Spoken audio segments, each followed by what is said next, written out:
today. From Lambeau Field in Green Bay, Wisconsin, it's Week 5 of the NFL on EA Sports.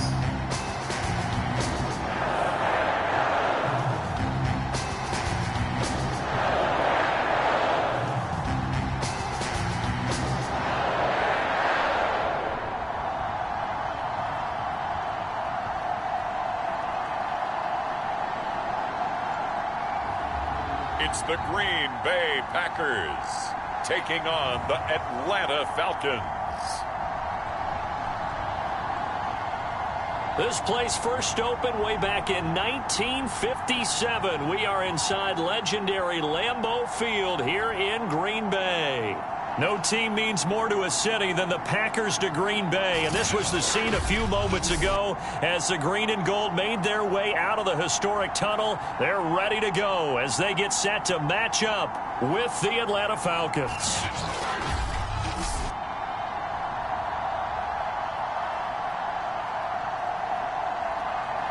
Along with Charles Davis, I'm Brandon Gaudin. And Charles, we look at this Packer team as we interplay here. It's been all systems go in this first month. They're off to a 4-0 start. And it's got folks.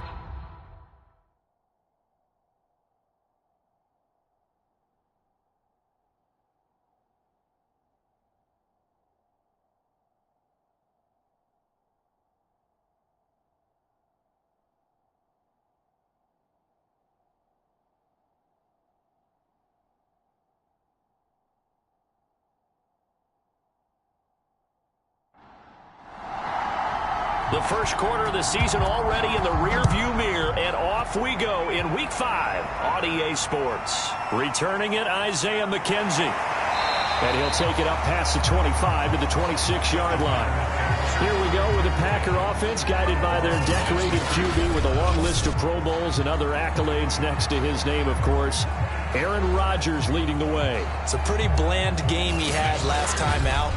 Ended up throwing one interception. Didn't have a touchdown to offset it. But the team found a way to win. He found a way to lean on other parts of the offense that carried them through. Throwing on first down is Rodgers. And that'll be incomplete. Here's 2nd and 10. He was looking for Isaiah McKenzie that time. But it'll be 2nd down. Throwing is Rodgers. And he's going to have to eat this one as down he goes. It'll go as a loss of about 6, and now it brings up 3rd. All right, partner, I'm going to be Captain Obvious right here. Not the start you're looking for offensively, right? Incomplete pass, followed by a sack. And when he went down, it looked like that right ankle got turned, but thankfully he popped up okay, and they breathed a sigh of relief on that sideline. Rodgers now, after the sack, he'll lead the pack up on 3rd and long. Shotgun now for Rodgers. Under pressure, and they got to him again. It'll be a loss of 8 on the sack, and it's going to lead him to 4th down. It always helps for a visiting team to come in and set the tone on defense. In fact, when we talked with them prior to the game, they said they wanted this home crowd to feel like they had to hide their valuables when they were in town. Well, the home crowd quiet now early. See if their offense can take over and get some points on the board. Here's Thomas Morstead on now to punt it away on 4th down. He was called on 3 times in the win last week as his first one here's away. That'll be a 44-yard boot, just a yard on the return as he's covered up quickly. And the Falcons will be taking over 1st and 10. So here come the Falcons now to get the football for the first time. And they will be led out by their 6'4" quarterback. What I enjoyed this week is that you asked to talk to his offensive center before the game and find out a little bit more about him and what the relationship is. And that was a pretty positive story, wasn't it? Yeah, and really what I took away from that is just how it has permeated throughout the entire offensive line, the relationship they've had. And right away, he lost the football. And this is going to be Packer football. He was under duress, surveying, trying to find somebody to get the ball out of his hands. In the meantime, the defense, they took it out of his hands. And when the ball snapped, I know exactly what the defense is thinking. Get a sack, put him on the ground. But when you can also knock the ball free while doing so, oh, there's the bonus for you as a defender. The Packers offense here coming back out for their second drive. And they'll certainly be trying to do better than that first drive where they went 3 and out. And sometimes the first drive is just simply to settle nerves. You know what it's like at the start of a game with the emotion. Guys a little bit jumpy. You do. Oh, you understand the same way. It's just like us calling one, right? Making sure we ease into the game, let it come to us. Well, you went and 3 now and they out. have that opportunity. No, you didn't go 3 and out. I went 3 and out on that first drive. I'll try to do better here. And remember, this drive started off following the turnover. And they've taken no time working their way down the short field. A nice connection there, and now they're looking at a 1st and goal. 1st and goal from the 3.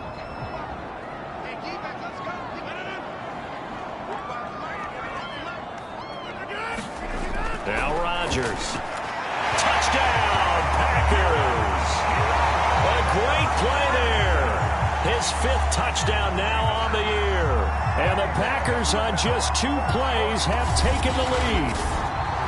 You get down near the goal line, this is where having a sure-handed tight end becomes a luxury. And it pays off big time, especially when the defense sells out against the run. And he finds himself open for an easy touchdown. Eddie Pinheiro now for the extra point. And it's good to make it 7-0 Packers.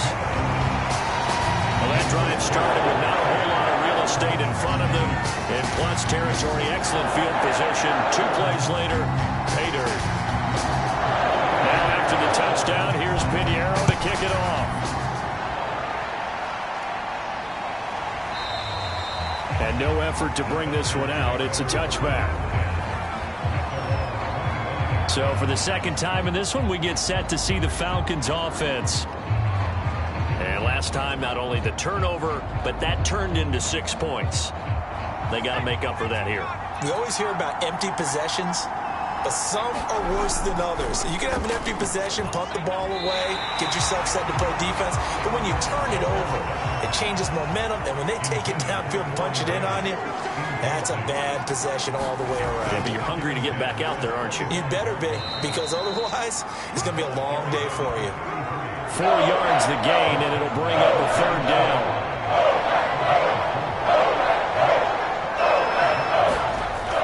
He'll drop to throw. He finds Corey Davis. And they nearly get this all the way to midfield. Mark him down at the 49. That's a play that will likely be forgotten when you talk about big moments in this game. But plays like this are critical to keep drives going. And if points result, we'll call this play significant.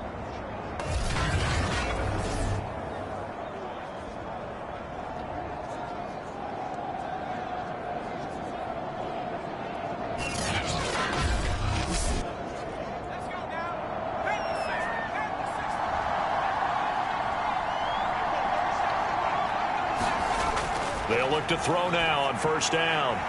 Caught right side, Davis. And they'll get him down as he's inside the 40. Now that was pretty. They executed that curl route versus zone coverage, and that changes things a little bit because against man, it's often a tight curl, tight, sharply run route. Against zone, you're just looking for that open spot, that dead area, so you may curl it a little bit wider just to get to that place. And usually a tight window. He fired a bullet in there for the completion. And this has been a nice answer to the touchdown drive against them a few minutes ago because they've come out and reestablished the tempo. A nice throw there, and they're putting together a very strong drive as a response.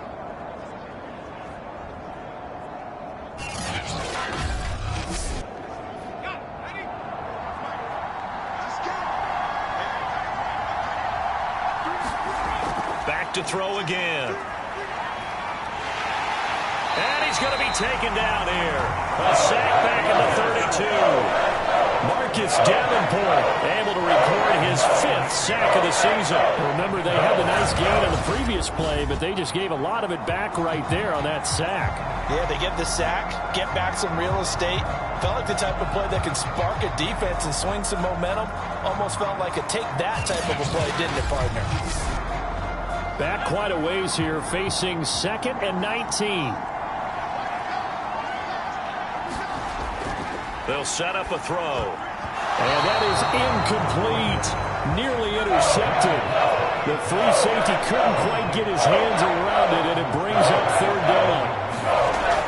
Now on 3rd and long, they'll look to throw. Now he'll dump it underneath to his running back, complete. And that's not going to get it done. He'll come up well short of the first at about the 21. They do get 10 back, but still a ways to go on 4th. We can make this one pretty simple. Walk the ball, his progressions downfield, forced to get it to his running back. But how about the way they ran to the football and knocked him down to force a 4th down?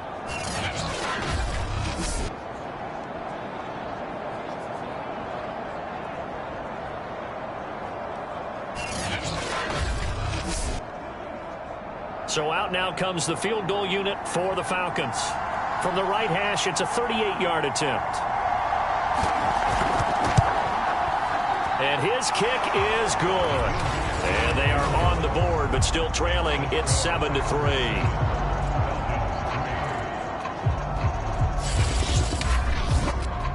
So the 3 points there, and CD, that helps them inch a bit closer. Yeah, partner, when you're losing, any points you see go on the board in your favor, you're happy to take them. Isaiah McKenzie now on the return. And he's up across the 25 and down at the 28.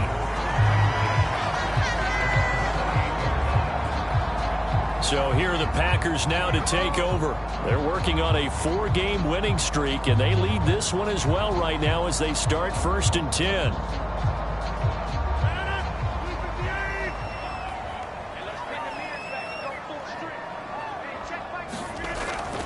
Now the man from UTEP, this is Aaron Jones. A pickup of about 3 yards as he's taken down at the 31.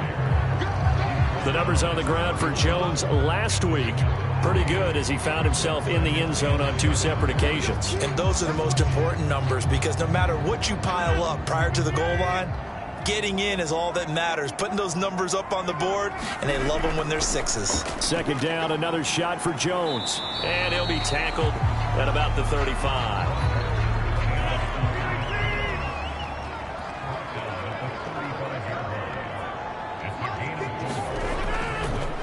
First carry now for A.J. Dillon. And the second wave of tacklers is going to get him as they stop him behind the line. A loss of a yard, and it brings up 4th. This defense is a difficult one to prepare for, one of the best in the league. They'll come at you from all angles, and they did a nice job there stopping him for a loss.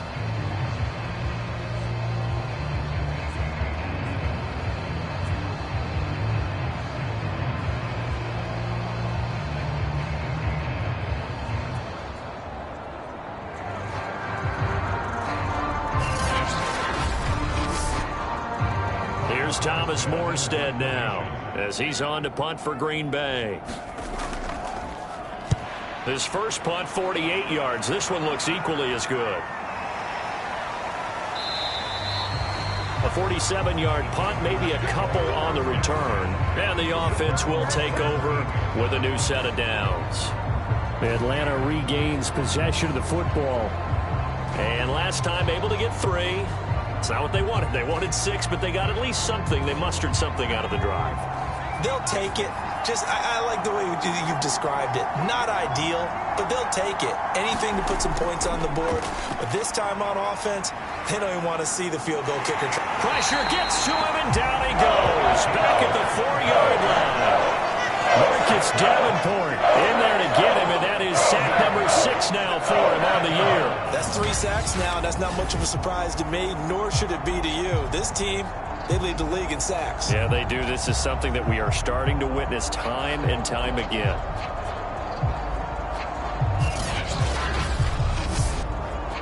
Now then, after the sack, it'll be interesting to see what they have planned for 2nd and 23. And to give this time to the tailback. And he's upended at the 6 as they double their room to maneuver on a pickup of 3. They'll look to throw. He'll find Darby. That's complete. They stop him for only 3 that time, and that'll bring up 4th down. Well, we hear so often how tackling has become almost a lost art in the NFL game. But it's so important to tackle well on these receivers, especially to play like this one. 3rd down, they gave him the underneath stuff. You got to go and make the tackle right away. Here now, Johnny Townsend, as his first punt will come from inside his own end zone. He only punted twice in the win last week as he gets this one away. So possession goes over here on the punt, and it'll be Packer football here. First down and 10. And Green Bay getting ready to go as they take the field. They're out in front. Last time they had to punt it away. We'll see if they can add to their lead now. They don't want to go out and punt it away again. This team now wants to get a cushion, put people away. They want to run their offense and have it end up in the end zone. Pressure brought in, and the Falcons get there for the sack. It looks like a 12-yard loss there on the first down sack. Are you seeing what I'm seeing? That's 3 sacks now. And this team came into the game in the bottom 5 in the league in sacks. Yeah, what's going on? It's not been their bread and butter. I don't know. Is a blind squirrel finding a nut, or is this something they can build on? Well, they found some momentum. They found a crack in that offensive line, and they're putting it to good use. On second down, it's Jones. And he'll get this one up to about the 39 here. And for the Falcons, 5 men in the secondary, now on third.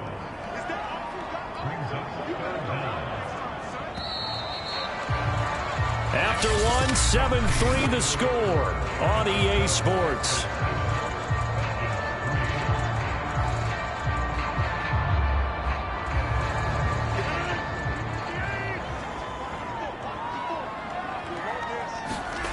On third and long, it's Rodgers. And Rodgers is going to go down. He's sacked.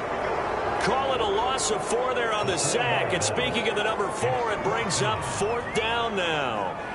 So that now 4 first-half sacks. This pass rush has been unrelenting. And, partner, you hear that sound of paper being ripped to shreds? That's the game plan that they've had so far, because they've got to say to themselves right now, we have to do something differently. Here's Thomas Morstead now as the drive goes backwards, so he's on to punt it away. He's been a busy man here in this first half as he gets it away. It'll be a 39-yard punt, no return, and that will come the offense as they take over. Atlanta now coming out on the field. The crowd may be losing just a little bit of the edge after back-to-back punts. They want some big plays. They want to see some offense. They want to see somebody break away, whether it's through the air or on the ground. Now it'll be interesting to see where the patience is on both sides. Each head coach, can you hang in there and not try and force something that could put your team in some jeopardy?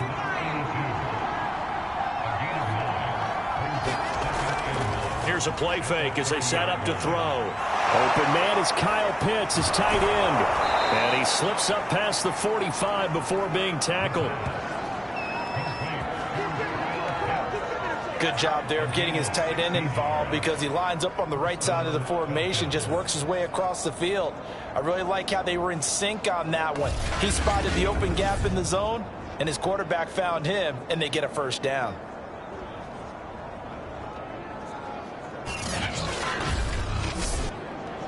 This offense finding its legs now. Here's another 1st and 10.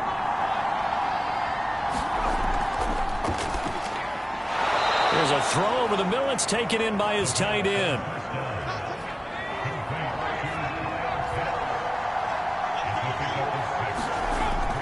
On second down now, Chaney. And that play will go nowhere. Losing yardage back near midfield at the 49. It'll go down as a 2-yard loss, and it brings up a 3rd down. Another example right there how this defense really is winning the entire game at the point of attack. Yeah, right there at the line of scrimmage, because they are dominating it. It allows their interior guys to get upfield and spill into the backfield. So how are you going to combat that? You know, because they bring in your tight end, keep him in. Your running backs, they have to step forward. Bottom line, the offensive line has to block them first to give yourself a chance. On 3rd down, he'll drop to throw. And he's got a man, Corey Davis. And he is going to have a Falcons first down as they're able to get the 3rd down conversion. Well, this is where reading defenses and practice time comes into play. You've got to know what you're running versus zone versus man and how to run the proper route. And they just executed that one pretty well.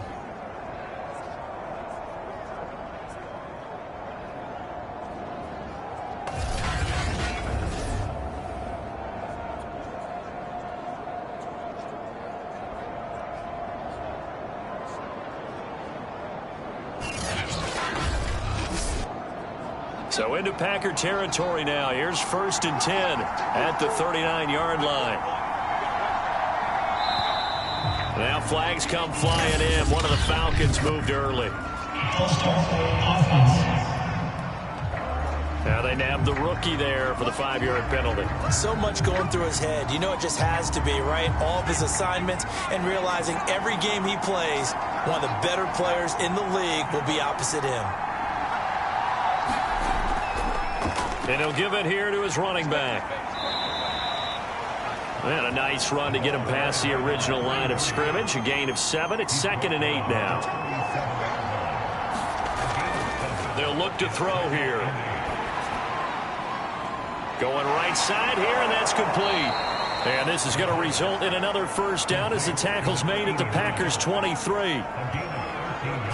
Well, that certainly has to feel good. And it's not all the time that the play caller should get all the credit. Sometimes I think in the huddle, the quarterback just says, hey, who's going to make a play for me? I just need something right here. And the end result there, nice 1st down. Drive keeps moving. They go play action here on 1st down. He finds his man, complete. It's Bowers.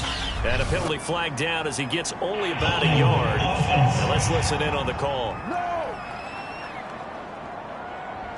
So following the hold, they're in a bit of a hole here with a 1st and 20. Now a handoff here to his running back. Looking for a crease, can't find one. Stopped at the line of scrimmage.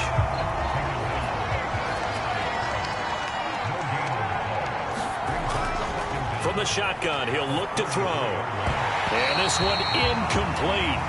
Too much contact to hold on to that one, and it's 3rd down.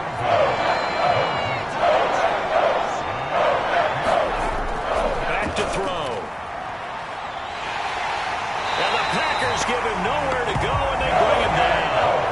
Marcus Davenport, he's the one to get him, and that is sack number 7 for him on the year. He continues, Charles, to be under constant pressure, and these sacks, they're starting to pile up. And if they want to have a realistic chance in this one, they've got to change their blocking assignments. They've got to do a better job to keep him upright. If he's going to be on the deck constantly, they've got no chance to win this game. Here now, Johnny Townsend, as he'll punt it away for the 2nd time. 46 on his first kick, this one in that neighborhood as well. And now where will the side judge stop his walk? That's the question. He says it crossed out of bounds at about the 17-yard line. Aaron Rodgers, we focus on him for our Players Spotlight. He's playing pretty well. I don't think it's necessarily him changing up something he's doing, but that O-line, they've got to protect him better. They do. They've got to make sure that they give him more than enough time in order to find targets downfield. And sometimes what happens when these things are going on is that the field general will step up and say, hey, that's on me, guys. I didn't get rid of it fast enough. Anything to try and relax them a little bit and take some pressure off, because they do know that they are trying. Yeah, well, we've seen the 4 sacks so far in this contest.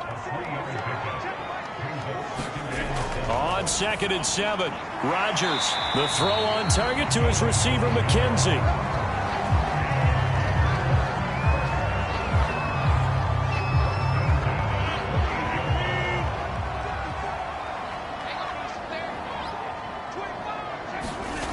On play action, now Rodgers. Toward the sideline, and look at that catch. Dragging the toes, and that's going to be a 1st down. Well done. And defensively, they were in zone coverage there. Do you have to be a little careful? You're losing playing against a good quarterback like he is to not play too much zone? Yeah, you have to be careful about how much time you're giving up. I think it's a good point you just brought up. So maybe if you still want to play zone, you go to a zone blitz scheme. And you can drop anyone out of your defensive front. Defensive end, defensive tackle. It doesn't matter. You just exchange someone to bring more pressure towards the quarterback and still try and cover downfield. And he sneaks his way forward only for a couple here. 2nd down. Give him a couple on the carry there. 2nd and 8. Rodgers with a give. It's Aaron Jones. And he's going to have just a couple here with a marker on the field as well.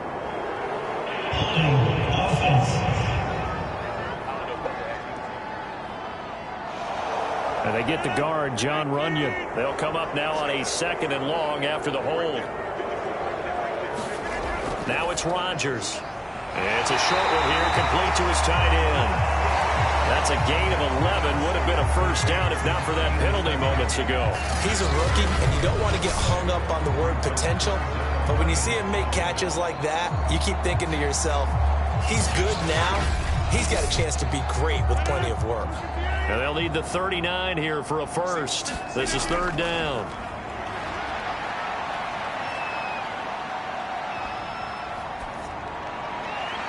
And now here's a deep shot that's complete. And they'll wind up getting this one all the way down inside the 20. That's a big gainer on that play. And from experience, I can tell you, that's where defensive backs will come into the huddle and say, guys, how about some pass rush? But you're going to say it nicely because those big guys up front, they don't like being criticized very much. Quarterbacks in this league, you know they'll pick you apart if you give them time like that to find receivers downfield. So from inside the 20, here's 1st and 10 at the 18. Into the red zone, it's Rodgers. This one swung out here to Jones. And he'll get him inside the 15 down to the 14-yard line. Now after the completion, we're going to get a timeout, an injured player. While the training staff works on him, we'll step aside and be right back.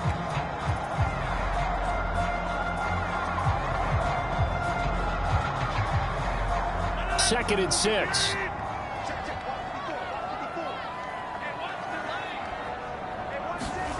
And again, it's Rodgers. Quick hitter here, it's complete. And the Packers are going to have a 1st and goal as he's taken down at about the 8-yard line.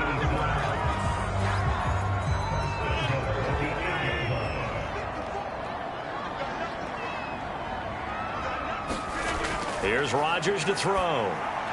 And he's got it.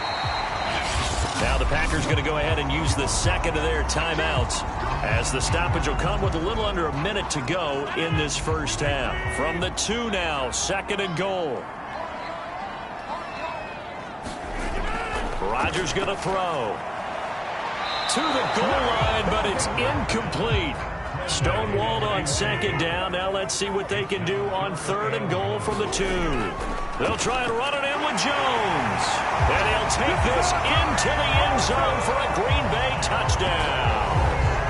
Aaron Jones with touchdown number 8 on the year. And the Packers add on to their lead. So it was the passing game that got him down here, but closer to the goal line, it's the running game that gets him home.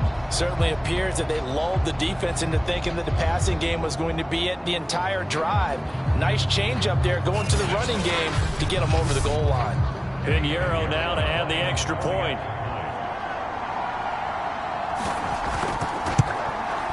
And this one's right through to make it a 14-3 ball game. A pretty long drive that time. 11 plays all told. And the last play in the drive was a touchdown run by Aaron Jones.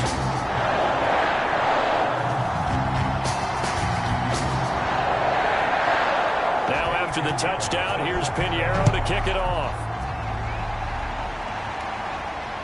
This will be fielded inside the 5. And he brings us out past the 20 to the 24.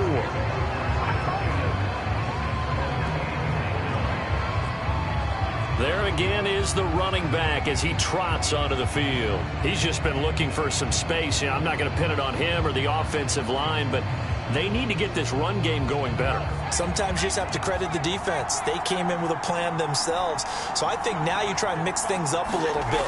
Get the ball in the hands of some other people, find some other playmakers, but always let the defense believe that he's still a threat. I was going to say, don't forget about it. No, don't take him totally out of the game. The Falcons going to use the second of their timeouts as they'll stop it with just over 40 seconds to go in the first half. Finding a safety valve here. That's complete. And this winds up a gain of 4 to the 41. He'll get this one complete to Davis. Falcons going to use their 3rd and final timeout as they stop it with 16 seconds to go in half number 1. Again, he'll drop to throw. That'll be taken in by Darby. And this is going to result in another first down as the tackle's made at the Packers' 31-yard line.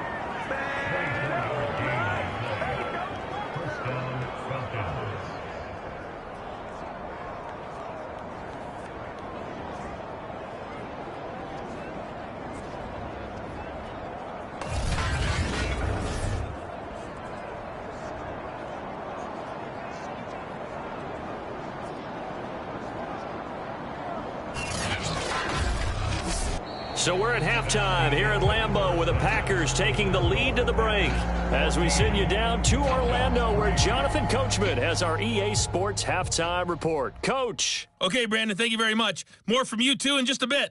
But first, let's get everybody caught up with what's going on around the NFL here in Week 5.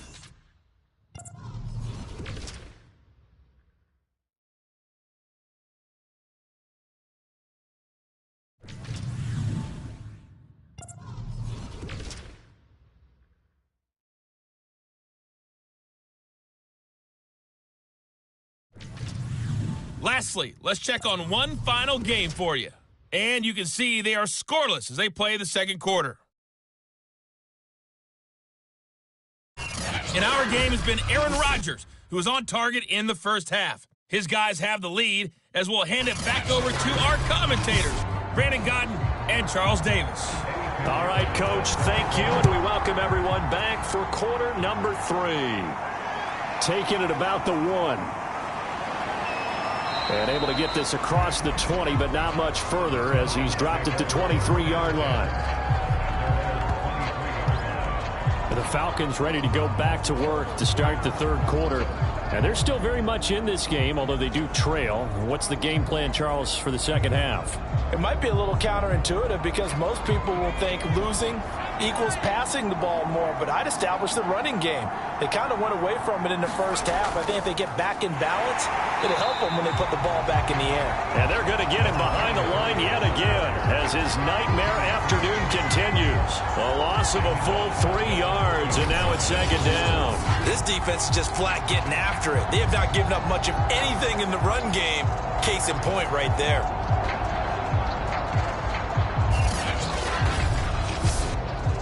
A 3-yard loss to start the drive. They'll look to make that up and then some on 2nd and 13.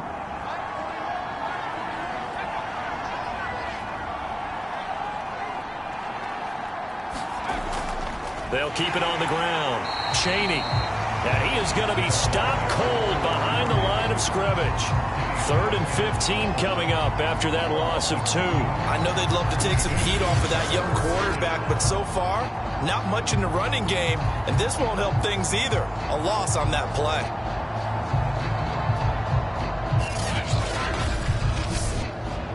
A 3rd down now. Those last 2 plays indicative of how things have gone for them. Just nowhere to go on the ground and struggling to put up points. That's into the hands of Pitts, the tight end. And he's not going to sniff the first down here. He stopped at the 25. They get 7 there, but it brings up 4th. They gave up the completion there, but this is what zone defenses count on. Catching the ball and not much run after the catch.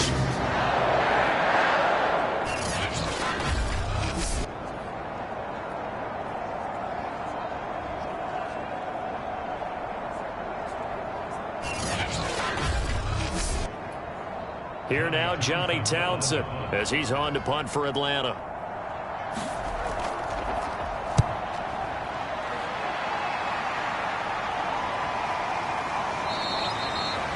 .42 yards on the punt, just 2 on the return. And possession will switch hands, 1st and 10. Here's the Packers offense now getting set to start off this third quarter. And that last drive, so effective in the passing game, resulting in the touchdown. Maybe not many people were focused on the trenches. There was good protection there. Excellent protection. So now defensively, you've almost got to get down to those starters blocks like you're a sprinter. Get lower than those guys on offense and find a way to roar through them or around them to get into the face of the passer. Easier said than done, though. Way easier said than done. But they've got to try something because right now they're just cutting them to shreds. Here's 2nd and 9, just a yard on that last run. Again, it's Jones. And he's going to be taken down here with a penalty flag on the field.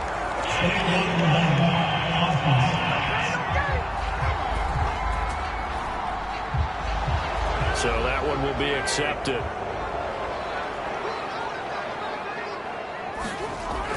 And here's Jones again on second down. And able to get this one across the 45 before he's brought down. Sometimes it's hard to believe, but there are times this game is about patience, isn't it? Has had the game he expected, but that run there, that may get him going. I was just going to say, maybe that gives him a little juice, because you're right, he struggled, especially in that first half. Yeah, and I know the great ones always think to themselves, just hang in there. I'm just one big carry away from busting this open. That's a good start for him.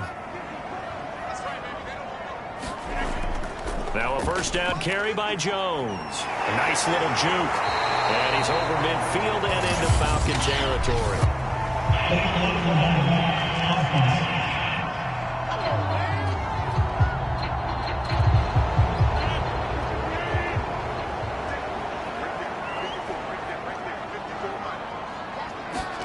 Here's Rodgers. He finds his man, complete. That's Fletcher. And he's able to take it across midfield before going out of bounds. A gain of 8 there on the play. And that'll make this a second down. Rodgers leaves to Dillon on the draw. Just a gain of a yard there, and now it'll be third down.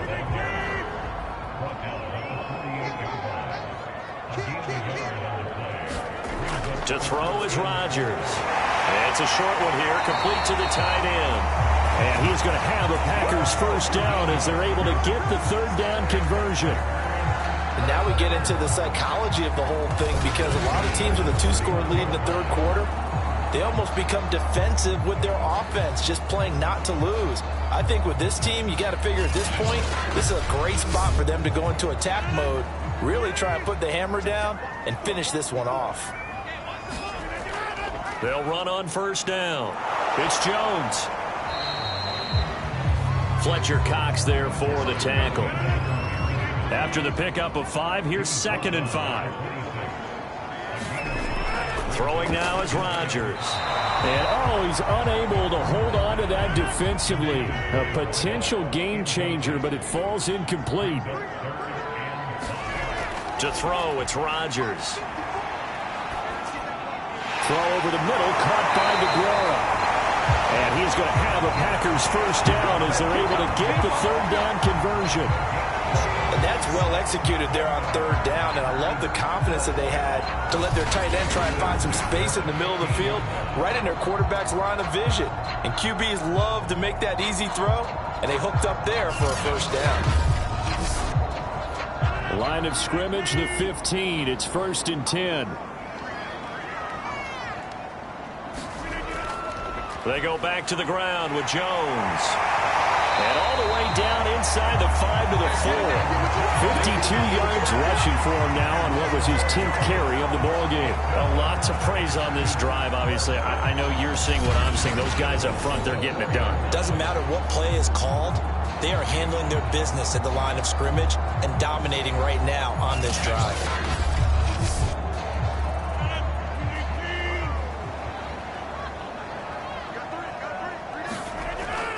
Dillon. And he will push his way forward down to about the 3-yard line. It's a gain of a yard, and it'll set up 2nd and goal.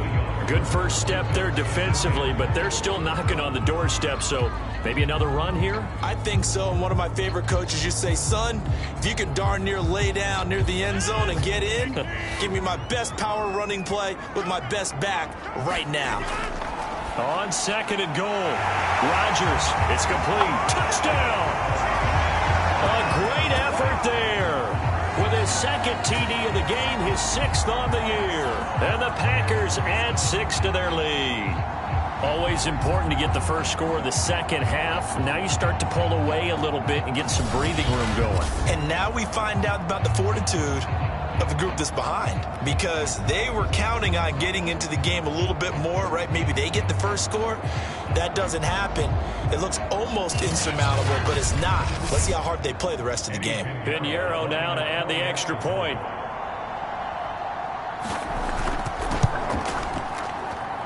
And it's 21-3. So that one a long 11-play drive. And the result, a Green Bay score.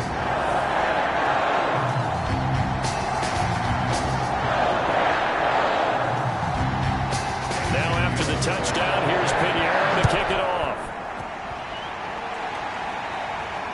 This one fielded at the 5. And he won't quite make it to the 25.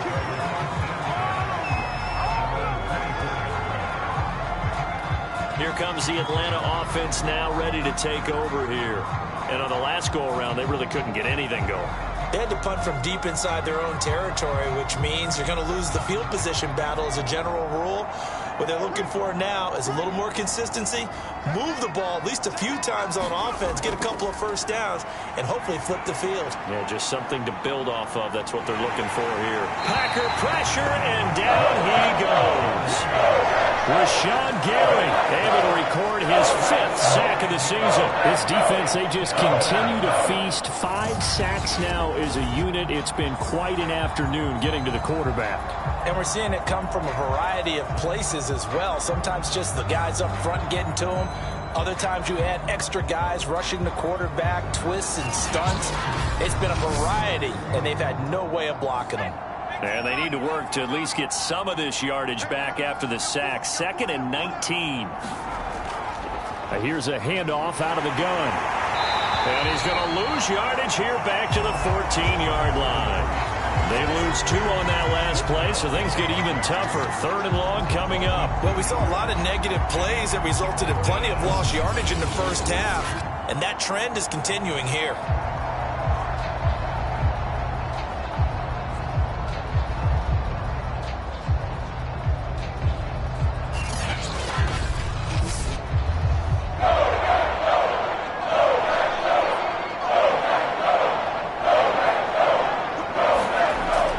Looking to throw. He's going to flip one out here to his running back. Yeah, he was able to shed 1 tackle but could not get away from there. He did his best to just get 4 out of that, but not enough. And now 4th down. How about that strategy there, Brandon? 3rd down. They just said, we got faith in our tackles. We'll give you the short stuff, and just decided to protect the sticks.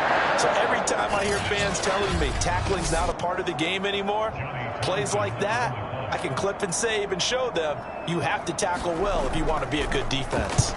So they're forced to punt on 4th as this one's away. And taken right on the 30. Unable to corral him. He fights through. A pretty good punt, but a nice 13-yard return. Now trotting out there, the Packers getting ready to go. And now you've got the clock winding down here in the 3rd quarter. You're 3 scores to the good. What's your approach on this drive? Too early to fully commit to playing the clock game. Yet at the same time, you're also not going pell-mell like you would in 2-minute offense. This is what NFL offenses call 4-minute football. Take the clock out of the game a little bit, wind it down, but at the same time, keep advancing the ball down the field. Officially, it's a 1-yard loss. That's going to bring up 2nd and 11. Sometimes being a linebacker in the middle of the field is kind of like being a doctor on the field. You got to make the right diagnosis. Here he correctly sets his run and shoots through to make the play in the backfield.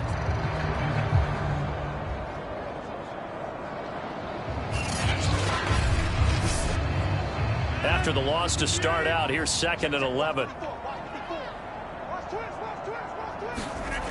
Working from the gun. Rodgers drops it to Jones in the flat.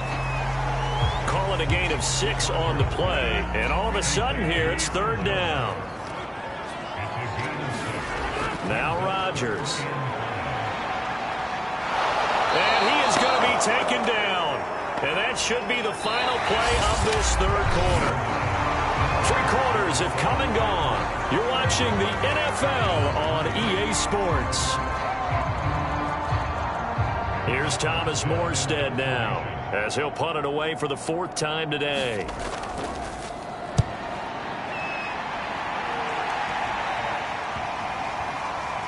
And a nice special teams job here. This is going to be down inside the 10 at the 7-yard line.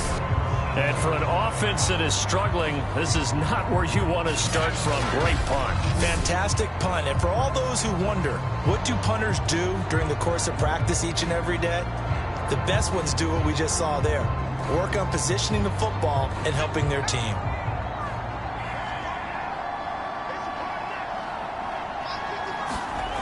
They'll come out throwing here on first down. And that one complete to Darby. And out of bounds across the 15-yard line. So a little breathing room now. 1st and 10 at the 17. He'll look to throw. Throw over the middle, going to be caught here by Pitts. A gain of 6 there on first.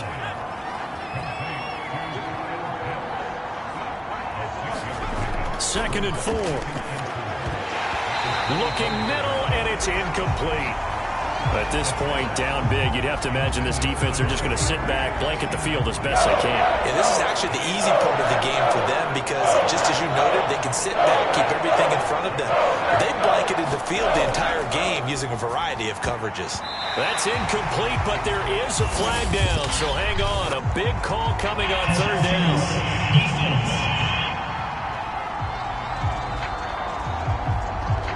Well, the crowd doesn't like that. Was going to bring up 4th. Now it's 1st. They don't like it at all, do they? It brings them back into it, but really not in a positive way. Now they're angry. That can jangle a team a little bit as well.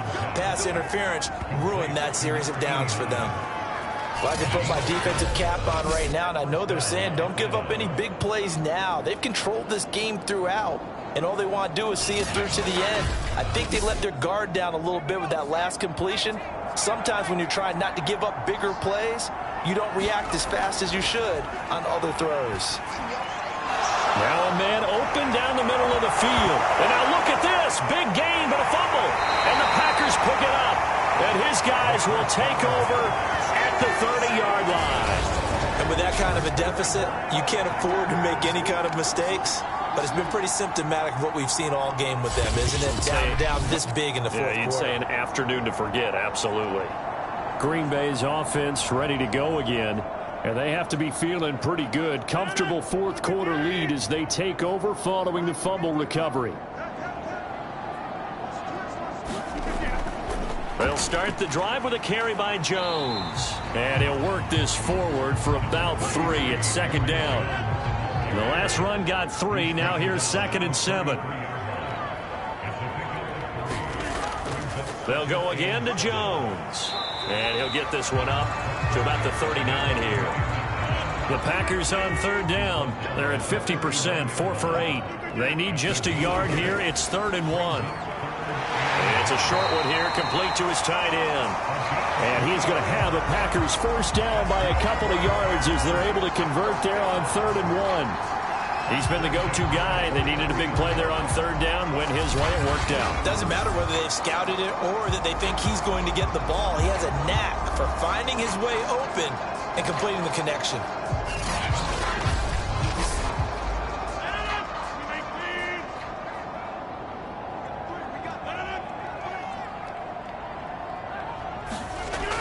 On first down, Jones. And he'll work this forward for about 3 at second down.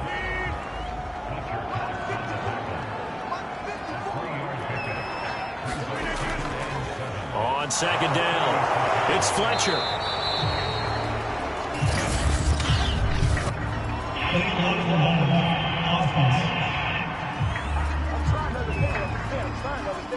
So a decent gain, but all for naught on the penalty.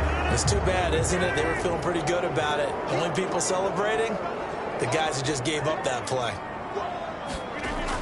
Second down, another shot for Jones. Pushing forward for 3 up to the 48.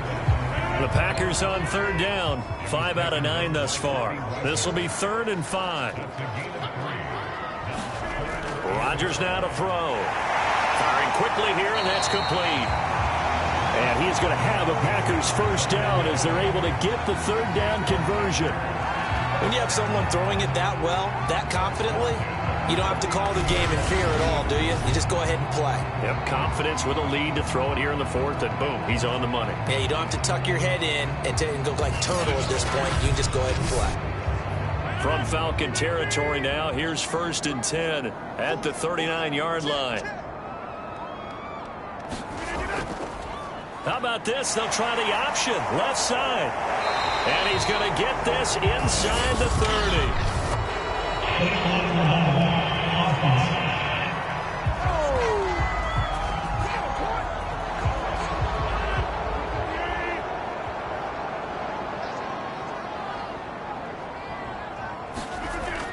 After the penalty, it's Jones. And he is met quickly in the backfield. Down he goes, folded like a lawn chair. A loss of 2 there, second down. Brandon, it's clearly a running situation when you're up in the fourth quarter. They're going to have to stack the box and make it difficult for them to move the ball. Made it very difficult right there. Now they need to repeat that effort. Yeah, bring 7, 8, 9, whatever it's going to take to slow them down.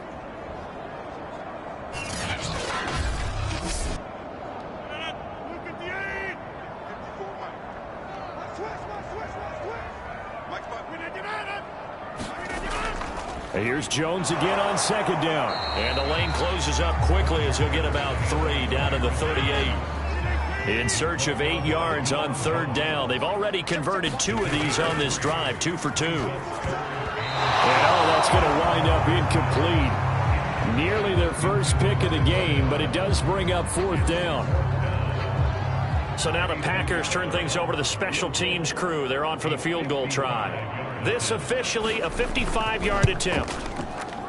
And that is no good. And this score will stay right where it is.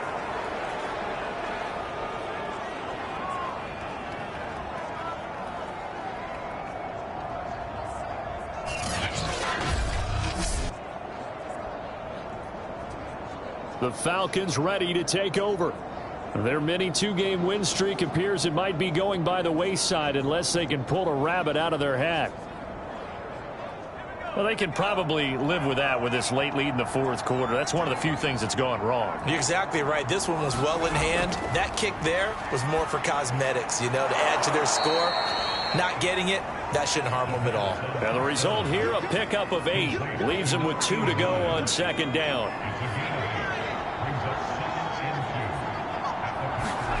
Second and 2. And a quick throw here that's complete. And he's corralled, but not before getting it inside the 35. They'll look to throw here on first down. And that is caught on the right sideline, but out of bounds, says the line judge. The throw took him a little too far at second down. So it's Falcon football as we welcome you back. They're looking at second down now as they search for a consolation score. Now a throw here to his running back. And they'll get this one down to about the 20-yard line. Now they got to get to the line quickly. From the red zone now, they'll look to throw. It's caught by Davis. And that's good for a pickup of 10 yards. And that'll make it second and a foot or so. And he fends him off. And as he throws, he lost the football. It's loose. And this is going to be Packer football. And I don't know that that fumble is going to matter a whole lot. You look at the deficit here in the fourth, it doesn't matter. The coach on the sideline still scratching his head. Yeah, not only scratching his head, but probably writing a note or two about, we're going to address this come practice next week because maybe that's the reason we're down this far. Doesn't matter at this point, but being sloppy throughout the game, not going to help him improve. About set to get this drive started, the Green Bay offense at the line. And it's looking all the more likely that a 5th straight win is going to be in the cards. They'll try to run some time here with a 1st and 10. And he slips up past the 45 before being tackled. Another example of this offense really having their way, Charles, and another big chunk play there on the ground. And when you look at the defense, they've got to do a much better job of wrapping up when they tackle. A lot of great opportunities continue to slip through their fingers, as do the runners. A big hitter to start the drive has him up near midfield here for 1st and 10.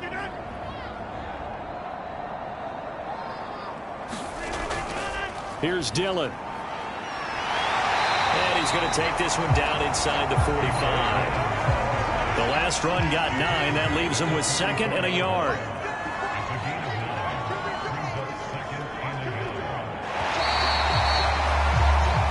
So it's all over. A Green Bay victory. victory. And, it wasn't a shutout. They did give up the points in the first quarter, but second, third, and fourth quarter, they held them scoreless. Brandon, if you throw a shutout for quarters 2, 3, and 4, you can win a lot of games in this league.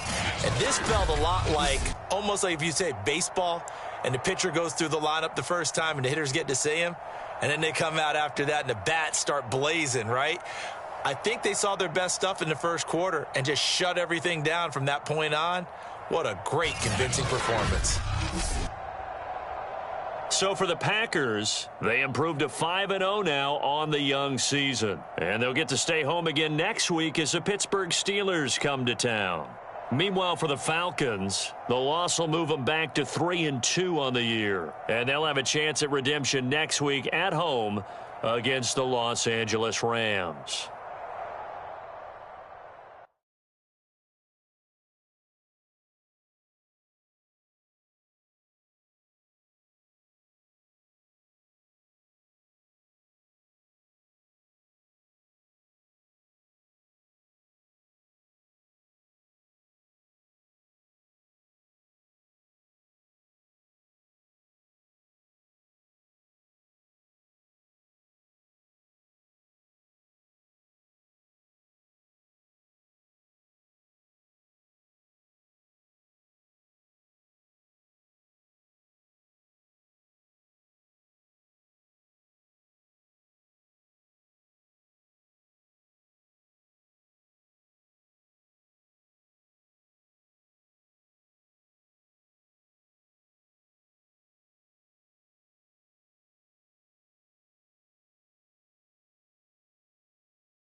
Tonight, from SoFi Stadium in Inglewood, California,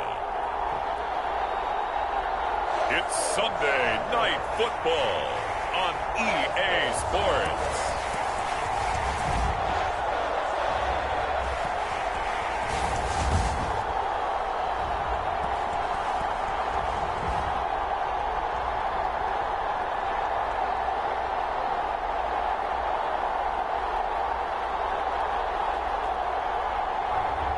Justin Herbert and the Los Angeles Chargers versus Lamar Jackson and the Buffalo Bills.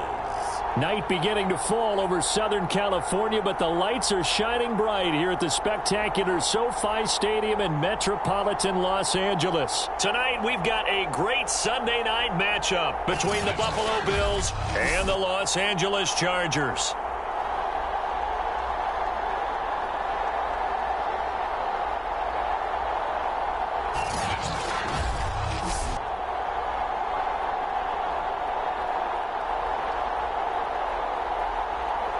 With Charles Davis, as always, I'm Brandon Gaudin. Charles, you talk about storylines in this one. I think it begins and ends with our two quarterbacks, certainly two of the best in the business. And nowadays, I don't think you can get by for long periods of time without a top-flight quarterback.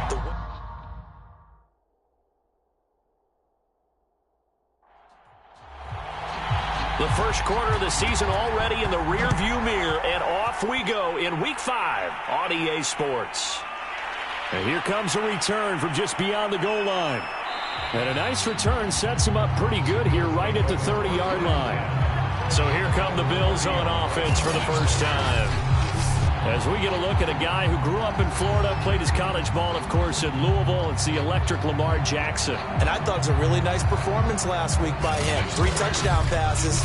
I think that signifies exactly what he was getting done. He did have the 1 interception. But that's the ratio you say you're okay with, right? If you go 3-to-1, you're going to be pretty happy over the course of the season. And let's face it, he'll never blame the receiver publicly. But behind closed doors, he probably told his agent, hey, what's the deal? I should have had a perfect game. And his first pass is incomplete.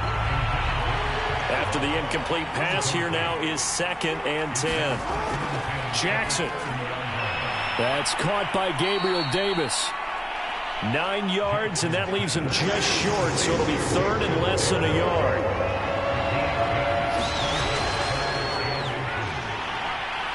And flags come in as he gets forward for about 3 yards. Now let's check on the call.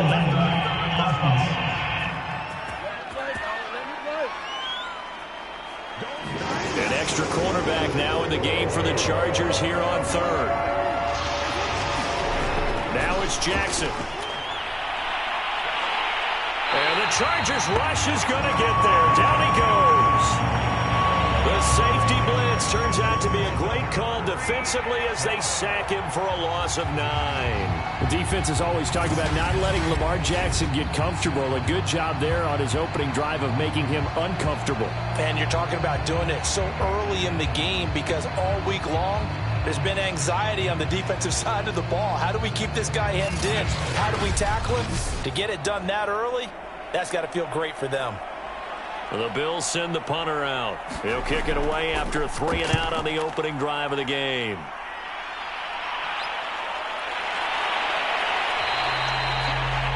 "35 yards that time on the punt, and it'll be Charger football here as they take over.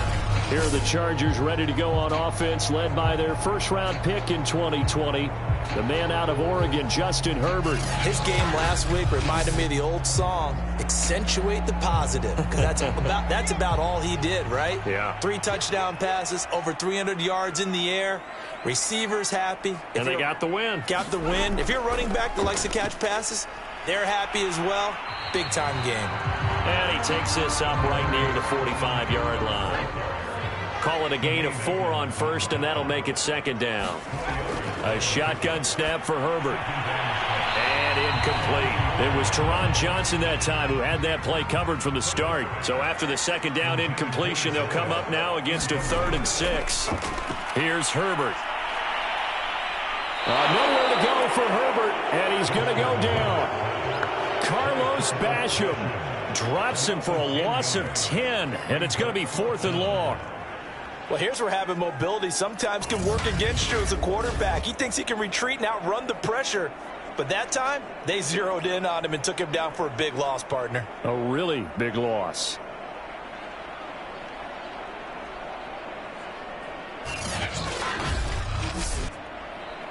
So on 4th down, kicking it away here, Michael Pilardi.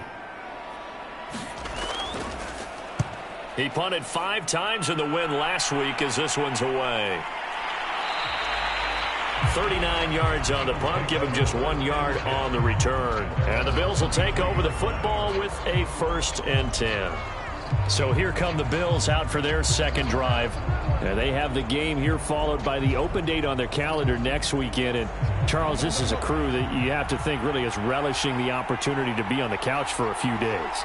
Yeah, they certainly are, but let's face it, partner. They can't get caught looking ahead to that couch time while they're playing this one.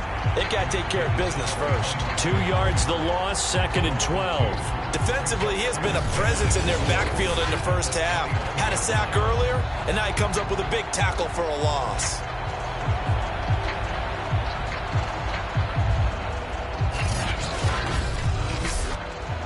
First play of the drive goes the wrong way. Here's 2nd and 12.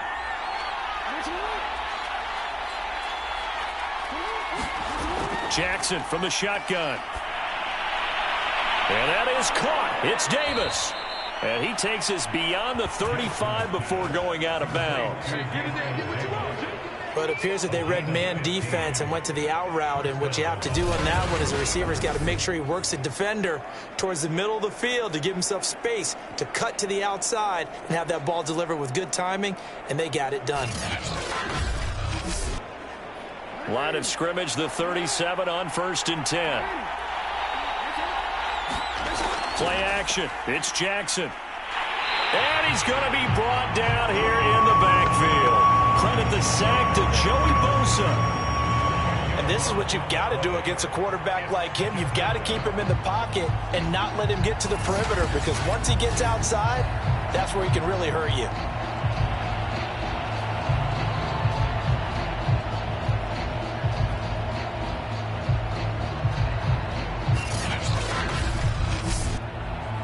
And the job becomes twice as difficult now. After the sack, it's 2nd and 20.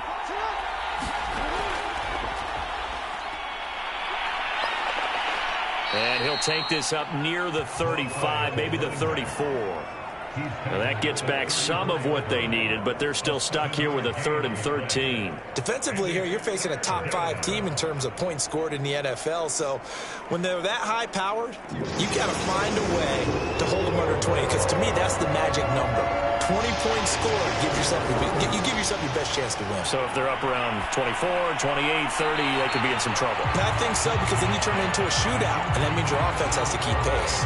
That looks like it's going to be 2 empty possessions now to start this football game. I think they're going to have to sit down and talk about what worked for them last week in their win. Sometimes you over-game plan, overthink things, get back to what works.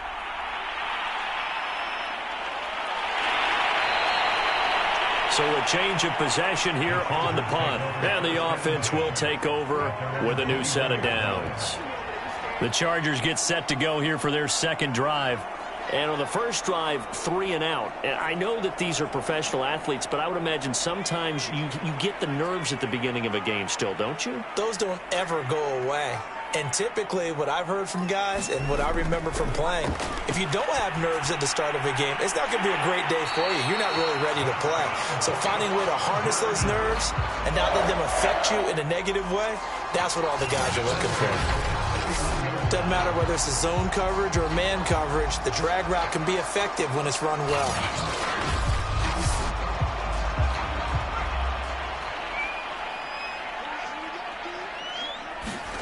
On first down, it's Herbert. That's caught by his tight end, Isaac Nauta. A gain of 6 there on first. Well, this defense for the Bills, they were terrific a week ago in the win over Washington. It was a little bit enlightening talking with the defense coordinator about their performance last week, because the feeling was that it was a good, solid performance. They did what they needed to do to get the job done and get the win, but definitely a few lapses that they're looking to correct. To throw again on second down, Herbert. Oh, the ball comes out on the hit, but they'll say it's incomplete. Now they face a 3rd down and 4 after that incompletion on second down. Out of the gun, Herbert. Quick hitter here, it's complete.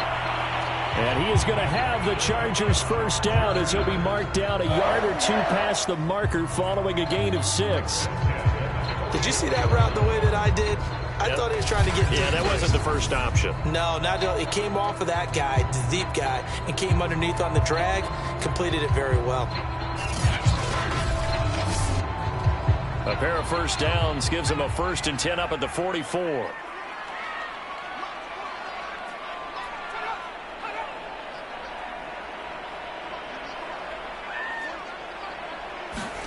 Here's Herbert.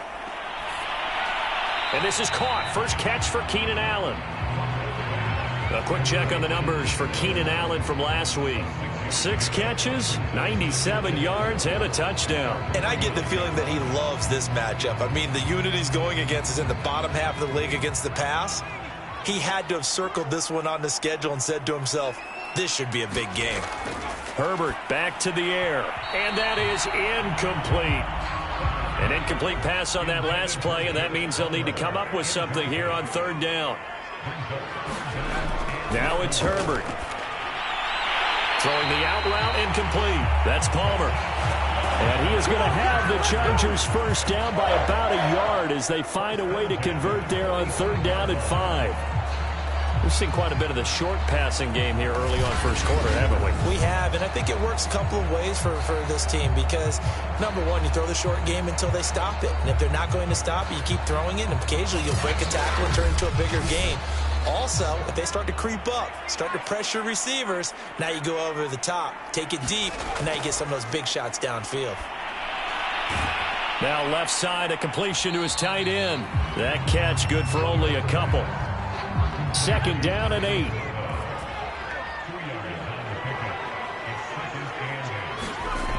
Justin Herbert looking to pass. And that'll be incomplete. Took a pretty good shot as he tried to pull that one in. Couldn't hang on. 3rd down. Out of the huddle now for play number 9 on this drive. This is 3rd down and 8. Again, Herbert. Take him down. The Bills get to him. Carlos Basham, his 2nd sack of the night. There's a little bit of defense right there. Nickel set, 5 defensive backs. They just snuffed out every route that was going. Quarterback never got rid of the football.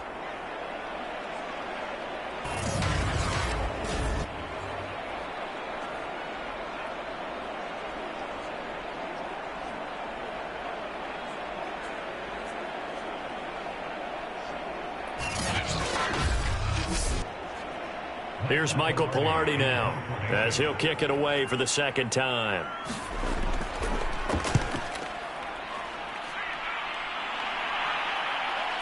This is taken at the 15. It'll be 37 yards there on the punt. Here's the Buffalo offense now as they get set to take over here.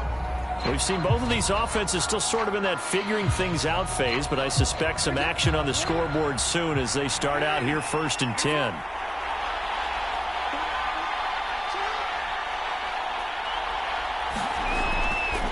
Gonna give this time to the tailback. And he sneaks his way forward only for a couple here. 2nd down. The last run got a couple. Here's 2nd and 8. Now it's Jackson. That's caught by his tight end, Dawson Knox. And he's taken down, but able to slip across the 35. The numbers for him from a week ago. 5 catches, 57 yards. And I get the feeling that he loves this matchup. I mean, the unit he's going against is in the bottom half of the league against the pass. He had to have circled this one on the schedule and said to himself, this should be a big game. The Bills with a football as we start quarter number 2. As they've got it with a 1st and 10.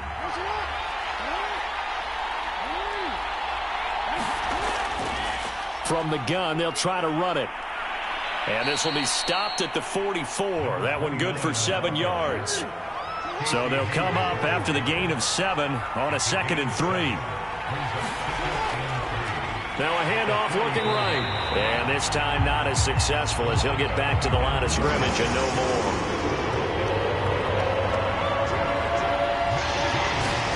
Jackson looking to throw on 3rd.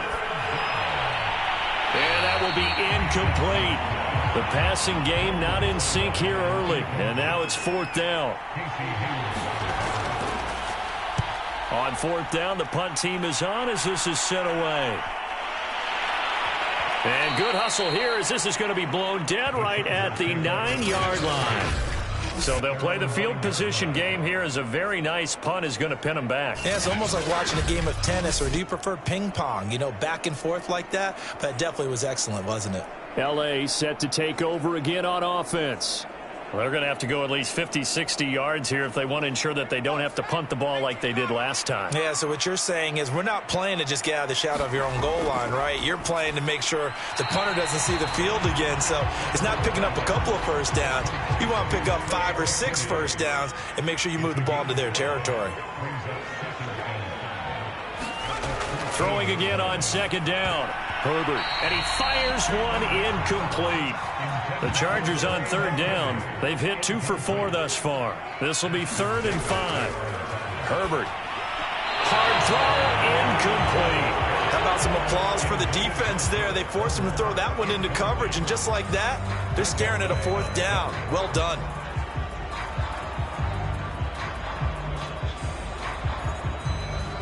Here's Michael Pilardi now as he's on to punt for L.A.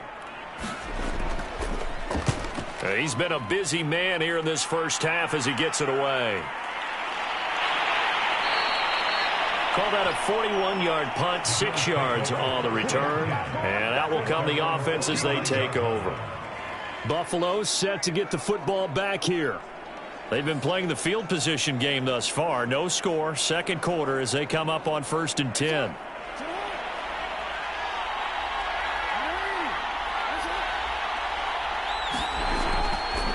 And he'll give it here to his running back. And the running lane's non-existent in this first half as they'll stop him behind the line. 2 yards the loss, 2nd and 12. The running lanes have definitely not been there for him here in the first half, and I don't think it's all been his fault. His offensive line hasn't given him much space. A loss results there.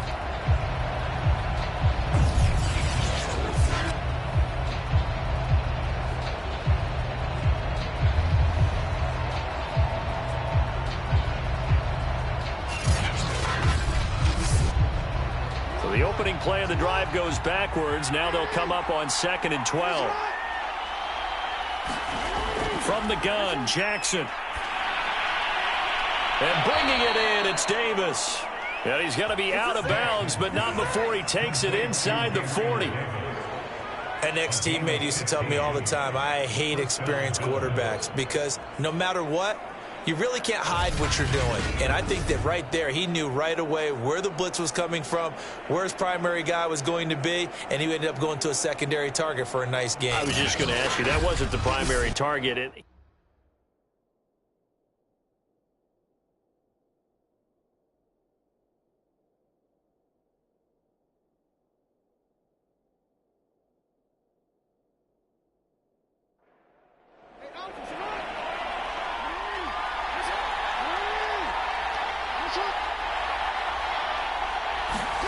Jackson on 1st down. On the slant, he's got Davis. And he's going to get this down near the 20-yard line. You can see the time and effort and thought that they put into their passing game because it was evident right there. It looks like a simple pitch and catch, but you and I both know that they have planned for this and worked hard to make it happen.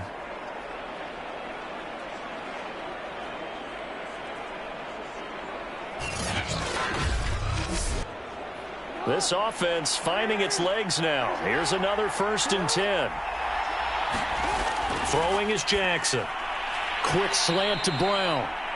And down inside the 15, shy of the 10. Those are the kinds of plays right there that show you why he's the number 3 man in the NFL in terms of receiving yards. Also tells you there's a full combination of what he's got going in his game. You name it, from route running to catching the football. That's why he's able to produce those types of numbers. And this time they were ready for him as they'll stop him right at the line of scrimmage. He'll lose a yard there, and it's 2nd and 11. Sometimes you just sit back and marvel at what he can do defensively. Speed, strength, quickness, he's the whole package. And that package just wrapped up the runner for a loss. Maybe just a slight detour on what's been a strong drive. Here's 2nd and 11. Jackson now. Now he'll dump it underneath to his running back, complete. And he'll be brought down here at the 3-yard line. So the completion results there in 9 yards. And that'll lead here to a 3rd down. Touchdown, Bills! A great play there. His 4th touchdown on the year as his guys are on the board first here tonight. CD, it seemed like they were so focused on the guys out wide, they forgot about him out of the backfield. That's a really good point because you've got to communicate, and oftentimes when you start counting receivers, that's exactly what you do. You start from the widest receiver, work your way inside. Who gets lost sometimes? The back in the backfield. That's exactly what happened there. And he got into the end zone. Extra point by Bass, up and good. And that makes the score 7-0. So that drive 7 plays in length, and it ends in a Buffalo touchdown.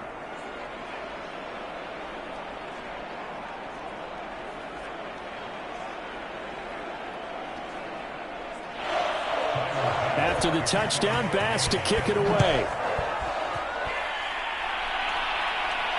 Fielded just outside the goal line. A solid return, pretty good field position. They'll start at the 32. Now whistles, and we've got a man down. A man down here following the kickoff. More from L.A. in a moment.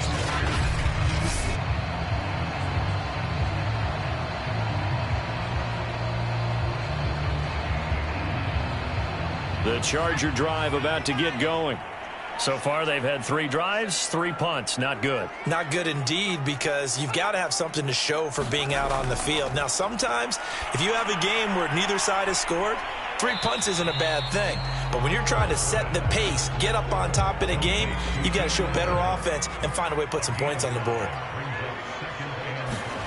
From the 38, Herbert. He's got McKinney complete to his tight end. That was a route run, not just with dexterity, but with intelligence. Found the hole in the zone, made sure the quarterback saw him, and was able to make the sure catch and flip the down marker back to 1. So the offense a little antsy. The flag comes out, and a 5-yard penalty. So that'll back him up 5.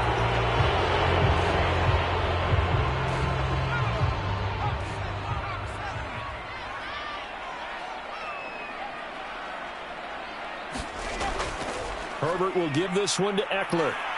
And he'll be taken down just shy of midfield.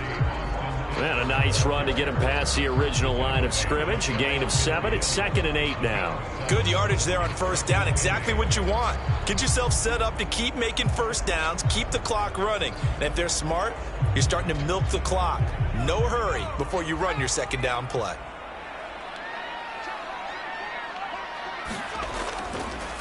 Eckler going to get it again on second down. And they see right through that defensively as he'll be hit and taken down to the backfield. This will be a loss of 3, and now a much tougher third down looming. When a draw works, it can be a thing of beauty. But when it doesn't, oh, it can be ugly. And in this case, loss of yardage ugly.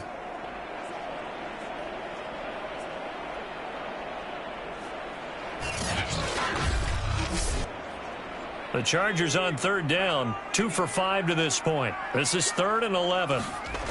From the shotgun, here's Herbert.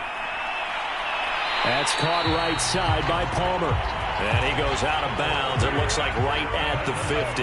They get only 4 that time as that leads us to a 4th down. Pilardi now on to punt as he sends this one away. No returning this one. It sails out of bounds, and they'll spot it right at the 20. So here are the Bills to take over. They got the victory last week. That was against Washington, and now they lead this ball game as well. Set to go here, 1st and 10.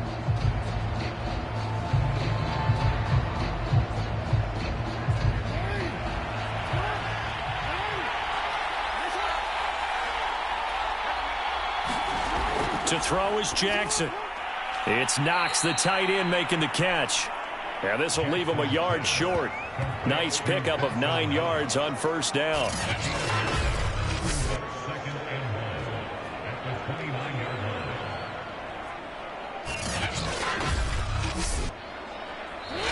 Two minutes on the clock, second quarter, 7-0 ball game. Coming up in a couple of minutes, we'll get you to Jonathan Coachman in Orlando. The coach will have stats and scores from earlier today in the NFL. Jackson's throw complete here to his receiver, Brown. So from the 36 now, 1st and 10. And a good quarterback facing zone coverage. If he has just a little bit of time to survey the scene, that's what's going to happen. No doubt about it. If there's no pressure, he's going to continue to pick them apart because he'll have all that time to find someone open downfield. He can only cover for so long. So maybe they want to go to a zone blitz scheme. Now a clash of bodies here, and it's intercepted. He's picked off near his own 48. And that's a ball that he is going to want to keep, his first career interception in the National Football League. And I love what teams do when that happens. You bring the ball to the sideline, the equipment guy grabs it, he puts a piece of tape on it, writes on it so that you know what it is, and then they tuck it away so that you can have it for later and put it on your mantle. Pretty good deal for him right there. Now he's eager to get back out on the field and get his second one.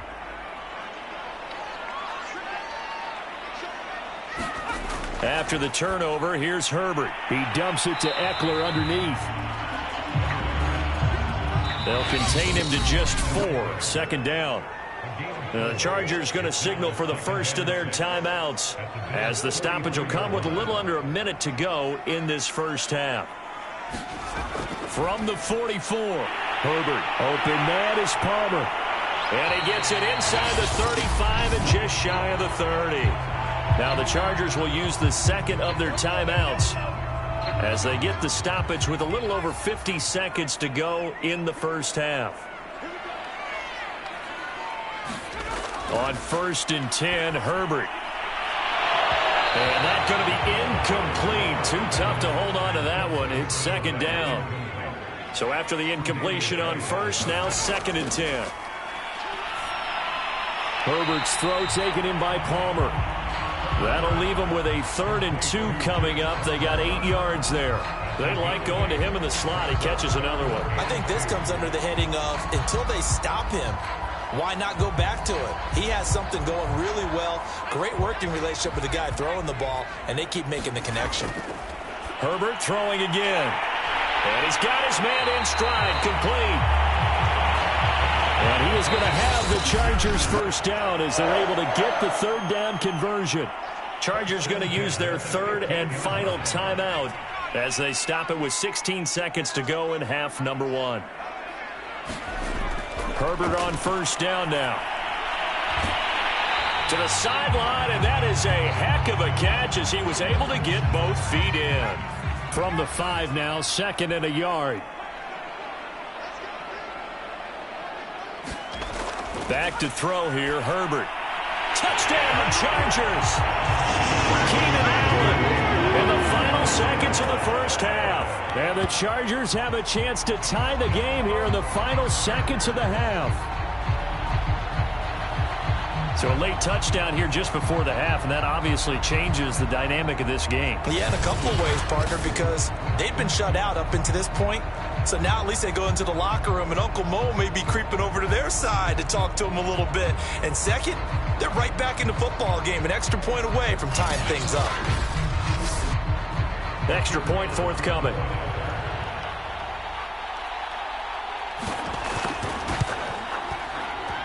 It's up and good, and we're tied at 7 here in quarter number 2.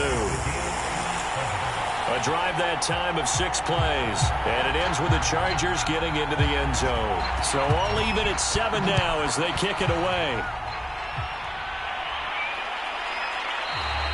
And not wanting to risk anything here late in the half, he'll just take a knee, and they'll bring the football out to the 25. The Bills come to the line to start their next drive. And with only 9 seconds remaining, well, not much time, we'll see how they play this. And defensively, they're just looking to keep him contained as they're able to get him down. And with just 4 seconds left in this first half, a timeout call. 8 yards the tally on that first down run. Here's 2nd and 2. Final play of the half here. It's Jackson. He's going to float this over the middle, deep. And this a leaping effort, but it's knocked away and incomplete. So thanks to the late touchdown, it's a time ball game here heading to break. As we send you to Orlando to check in with Jonathan Coachman at our EA Sports Halftime Report. Coach? Okay, Brandon, thanks very much. Welcome in, everyone, to our EA Sports Halftime Report. Let's get you caught up on what's going on around the NFL.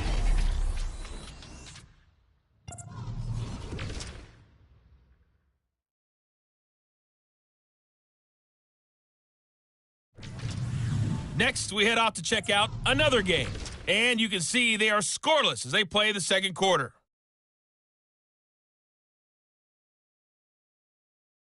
Lastly, let's check on one final game for you. And you can see they are scoreless as they play the second quarter. Meanwhile, in our game, each team able to manage just one touchdown apiece. 7-7 is our score. And for the call of the second half, we send it back to our commentators, Brandon Godden and Charles Davis. Okay, Coach, thanks as always. This one's still anyone's game as we welcome you back for quarter number 3. And he'll be stopped right around where he would have been had he gone down to a knee, maybe a yard shy of there at the 24. Out comes the Chargers as they'll go on offense now to start this third quarter. It's a tie football game here. What do you think, Charles, the message was at halftime? Well, I think that they probably just looked at things and said, we're fortunate that this is a tie game. No need to panic. No need to change a whole lot. We didn't play anything close to our best in the first half, so we don't have to go out and win one for the Gipper. Let's just go out and play our best football and win one for us. An incomplete pass on first down. That leads to a 2nd and 10. Herbert now.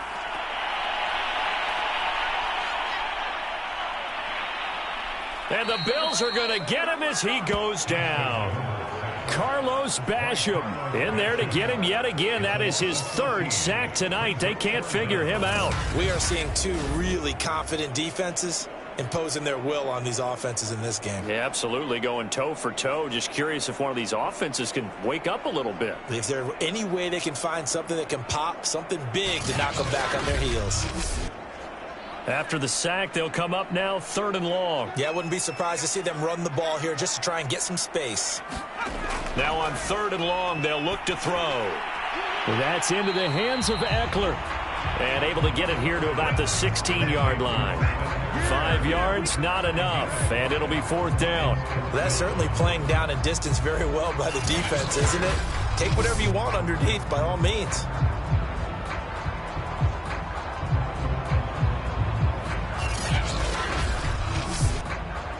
Here's Michael Pilardi now as the drive goes backwards, so he's on to punt it away. And he deserves a bronze leg as he gets this one away. Taking it about the 36. It's a 45-yard punt, 6 yards on the return. And possession will switch hands, 1st and 10. So here's the Bills offense now. They get ready for their first possession of the second half. And both of these defenses have been stifling these last few drives offensively. Just not able to get anything going. So what needs to change? I think a lot of the guys will go back and review, so to speak, because everyone has someone assigned to how did each play work. Okay, what did we use that kind of worked for us during this game? Try and get back to some of those plays, as well as the possibility of showing something you haven't shown already in this game and trying to change things up. We'll see if they take the advice of Mr. Davis.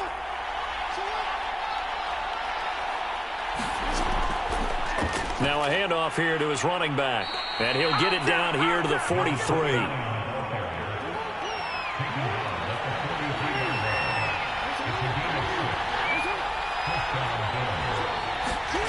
On 1st and 10, it's Jackson. And this is caught. It's Brown. And he'll get this one down near the 20-yard line, just shy of the 20. Press coverage on the outside, and for defenders, that's the ultimate risk-reward. If you take the risk, can you reward yourself by keeping them on the line of scrimmage? But no, not on that one. Got to step on them. Now it's just a matter of laying the ball out there for him to go get it.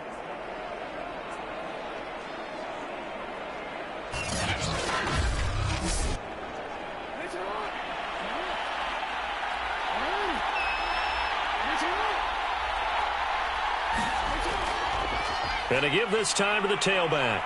This will be a 5-yard pickup as they move it from the 20 to the 15. The first down run got 5. Here's 2nd and 5. And he'll give it here to his running back. And able to get him down, but he does reach the 5. 50 yards rushing for him now as he's run it 11 times. First downs have not come easy, and neither have runs like this throughout this game. Absolutely not. He finally felt like, whoa, a sigh of relief. We got something going in the running game.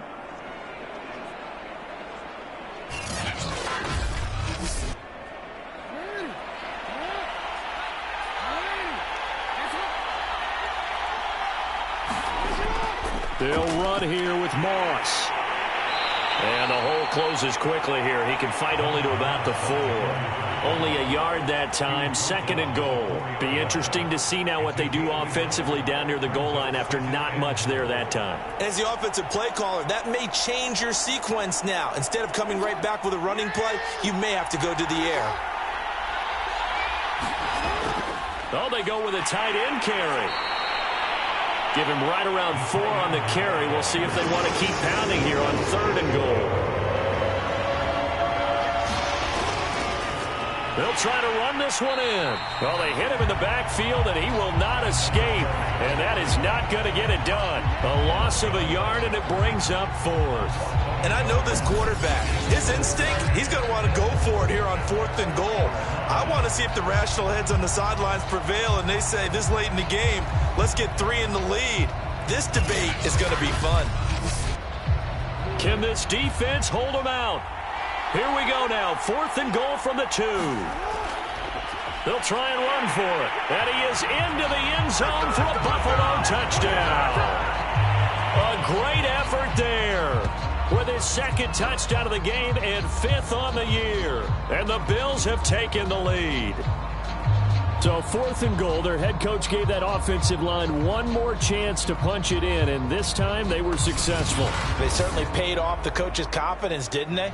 And how about the fact that they stayed with the ground game? Because a lot of times in that situation, partner, we see teams try and roll the quarterback out, give him a little run-pass option, and treat it like a 2-point conversion play.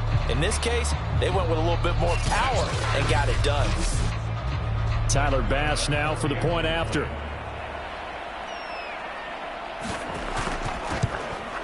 And he's got it. It's now a 14-7 ball game. So that drive consumes 9 plays all told. And it's culminated by a 2-yard touchdown run.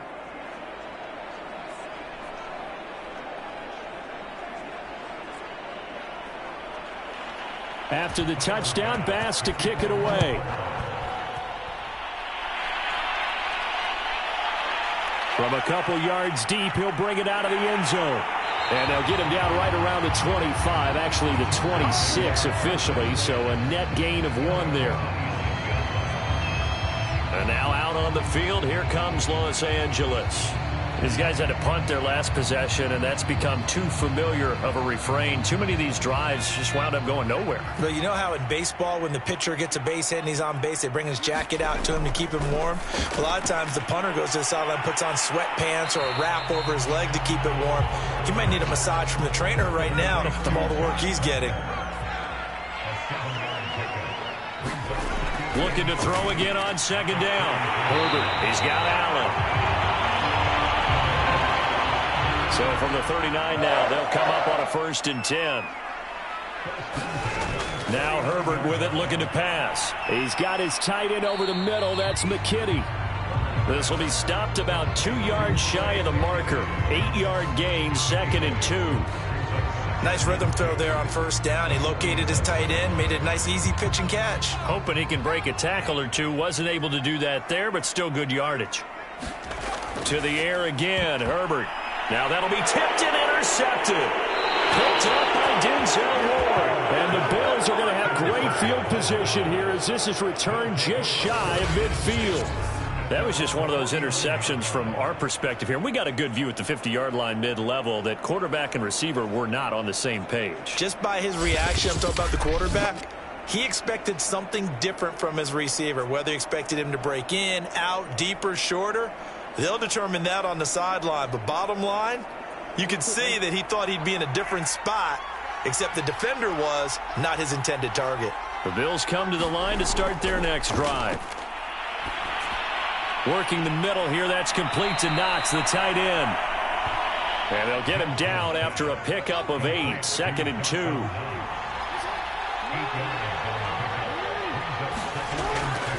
Now a handoff here to his running back. And he'll get it inside the 40 to the 39. 2nd and 2 is prime time for a little bit of a gamble, isn't it? Open up the playbook, go play action, toss that bad boy deep. But in this situation, go ahead and give it to your back. Let him pick up a 1st down. Keep the sticks moving. And the result here, a pickup of 8. Leaves him with 2 to go on second down. 8 yards the gain on that last run. Here's second and a couple. And they'll run on the inside handoff. And he'll go down here right around the 23-yard line. The 71 yards for him on the ground now. He has been a tough man to bring down all night. Well, you certainly have to give a little credit here because they're playing this game now at their pace. This is ball control football, sustained runs, taking their time, and making it work.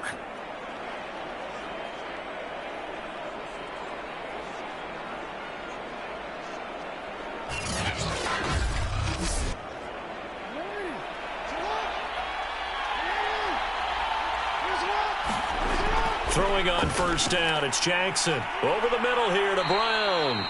And he gets it inside the 10 to the 9.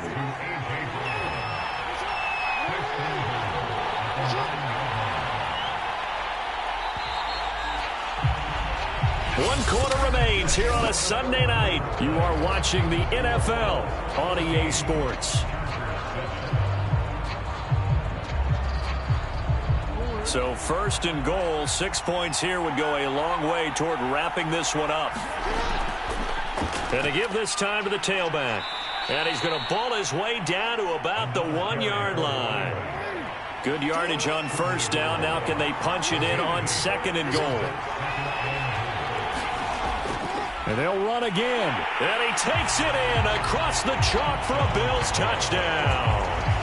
Taking it in from a yard out. And the Bills are looking to make it 2 straight as they add on to this fourth quarter lead.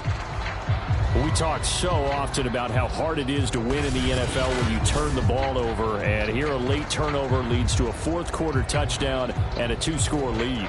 And what's more important is being able to take advantage when a turnover presents itself. You've got to come up with points to make the other guy pay. They're able to do so here, and they've got a pretty good chance now of winning this football game. Extra point by Bass, up and good. And it's now 21-7. So this drive spans 7 plays, and it ends with a 1-yard touchdown run. After the touchdown, Bass to kick it away. Taken at the goal line. And he'll be tackled just shy of the 25.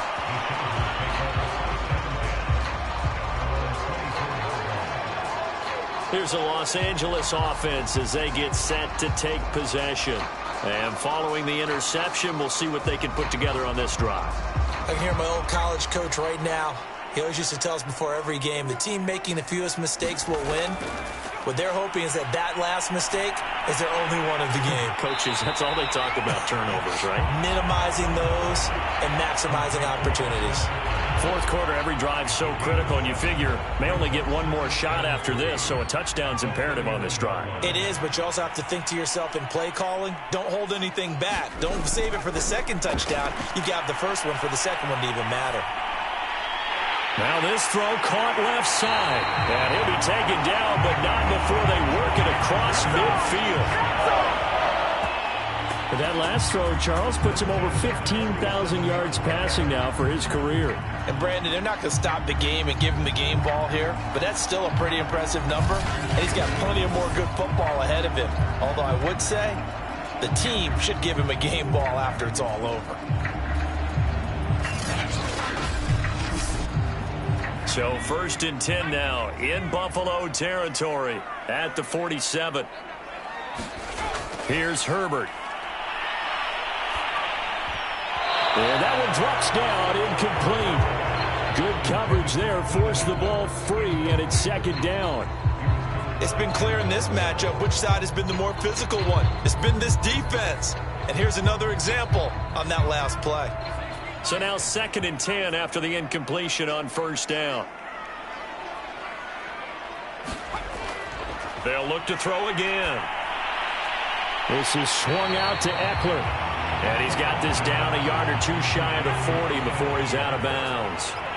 5 yards. Now it's 3rd and 5. They'll stick with the passing game as he looks to throw. And tight coverage there. It's knocked away, incomplete. They went with the dime look that time on defense. Just flooded the field with defensive backs. Blanketed everyone. Took away all the passing angles. Thus, the incompletion.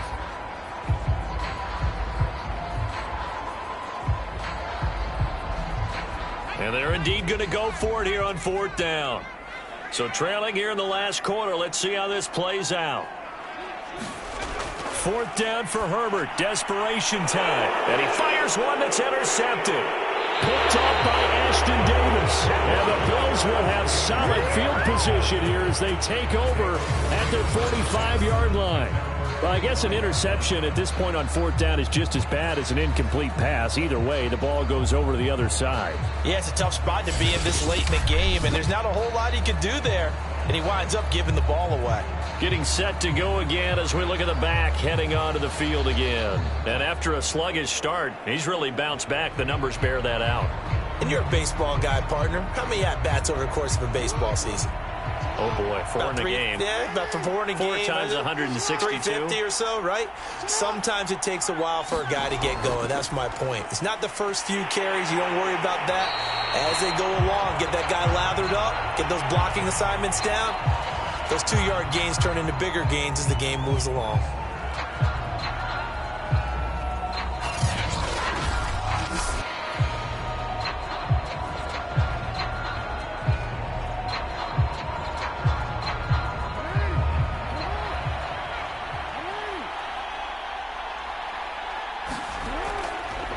And he'll give it here to his running back. And a minimal gain here as he's up to about the 47-yard line. They follow up the first down 1-yard run with a minimal gain of 2. On 3rd down, Jackson. Flush to his right. 1st down and more for Jackson. And Jackson going to have the 1st down as he will get to the ground to avoid the contact. Charles, you'd said the magic number was probably right around 20 for this defense because they're facing one of the top 5 offenses in the league in terms of points scored. They've had their moments, but this offense just a little too good, isn't it? They really are, because no matter what you do to make an adjustment on defense, they've had an answer for it.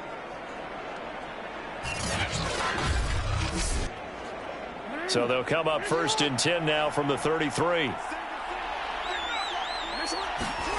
Jackson. And this will be incomplete.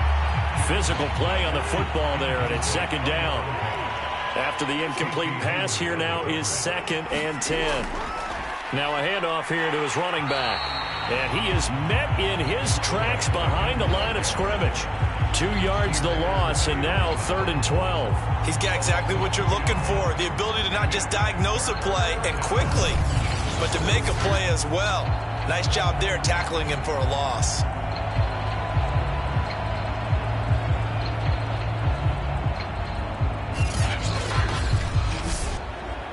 The Bills on 3rd down. They've converted just 2 for 6 thus far. This is 3rd down and 12.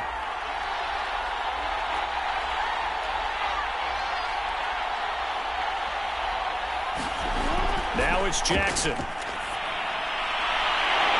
Caught right side, Davis. And he's going to get this to the 31, but that is still well short of what he needed. Just a 5-yard pickup, and it leads to 4th down. Well, that's what you're looking for when you're wanting to throw the ball downfield. You want one of those guys who can play out on the perimeter, can play out wide, who can not only get open, but when they're covered, can uncover themselves downfield and create catches.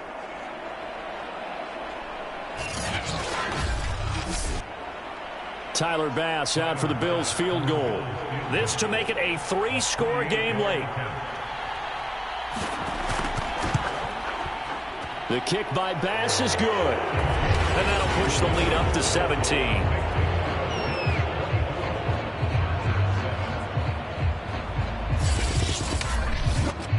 So that almost certainly the final piece to this puzzle, a 3-score lead. I don't think there's any coming back from there. Well, you know, normally I'd get on you for giving up on the game right here, but I do think you're right in this case. This late in the game, 2 scores is tough enough. 3, I'm with you. That seems out of the question.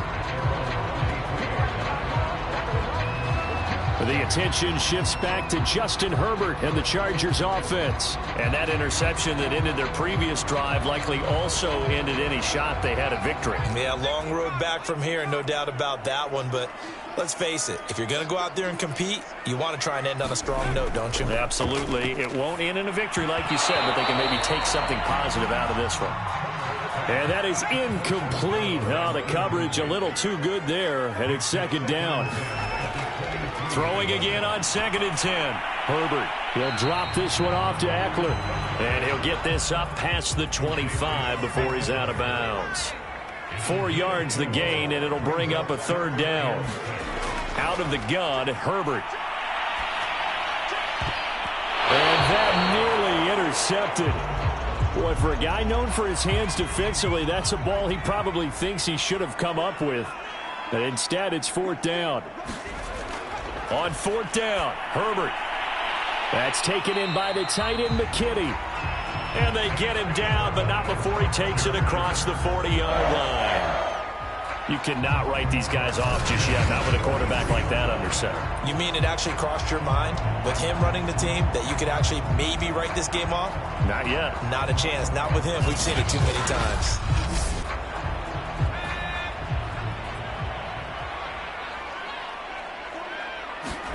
Herbert setting up to throw on 1st down. There's a short throw to his tight end, McKinney. 7 yards, the pickup there.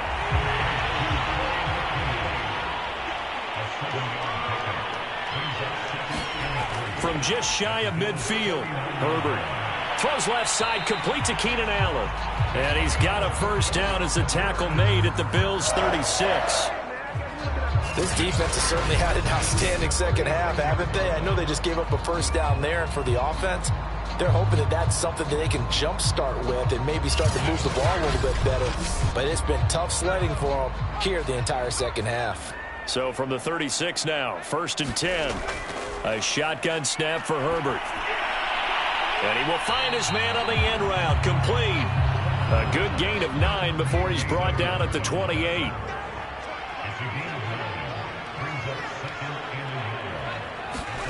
Herbert back to the air. He'll get this out wide to Eckler. And he'll be out of bounds just inside the 25-yard line. On 1st down, it's Herbert.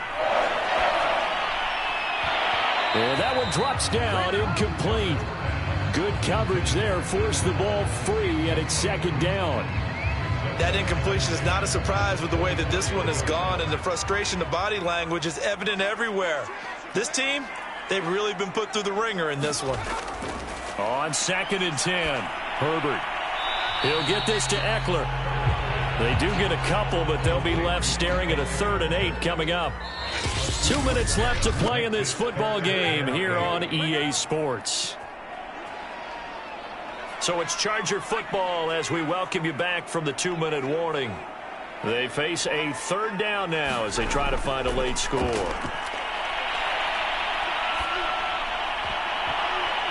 here's a look for the end zone, but that one's going to wind up incomplete. All right, they're going to try and keep hope alive here on 4th down. They're going for it. They snap it to Herbert. On Herbert, his 3rd interception. Picked up by Tremaine Edmonds, the linebacker. 30. 10. And he is going to score. It's a pick 6 and a Bills touchdown. That's the story of the game. They've been suffocating all game long on defense. They were suffocating there again in a big way. And they've done it not just by...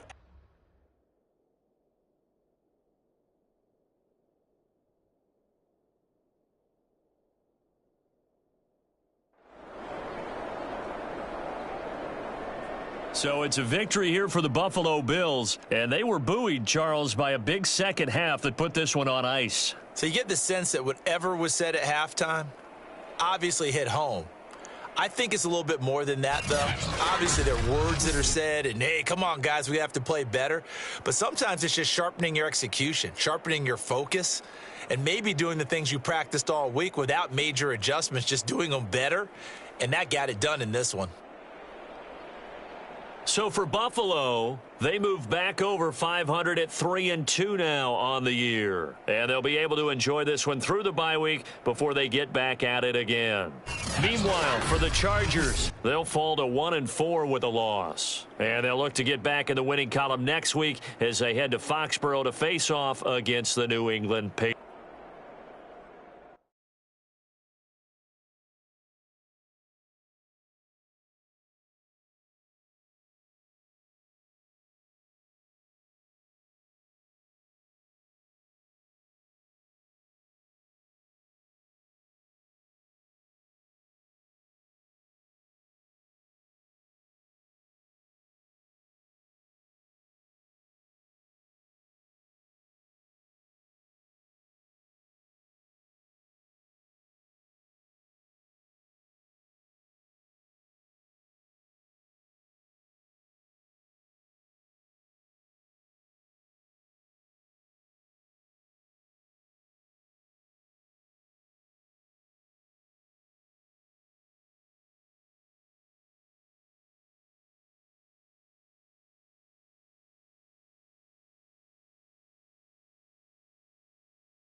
Today, from Ford Field in Detroit,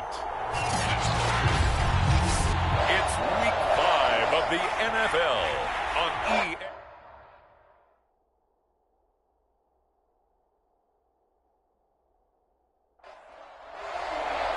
The first quarter of the season already in the rearview mirror, and off we go in Week 5 on EA Sports. Taken in at the 3. And not much happening on the return as he'll get this to about the 23. So here's the Viking offense making their way out.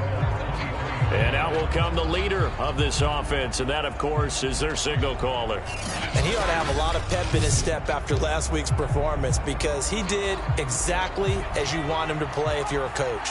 3 touchdown passes, 0 interceptions, which usually means you're making a lot of right decisions out there. And got him to win.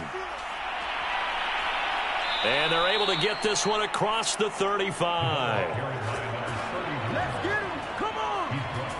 How best to describe that one? I'd say right down Broadway on that run. A straight ahead running. I think that might be something we see a lot of between the tackles today. Well, he's enjoying things so far here this afternoon. Sees a crease and bursts through it for a solid gain.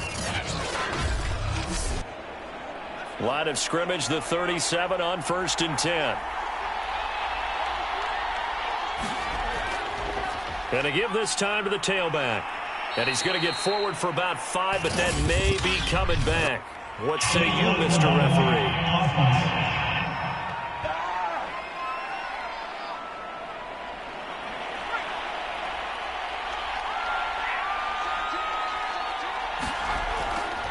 From the gun, he'll hand this off. And he'll be stopped up at the line of scrimmage with a flag down. Let's check on the call.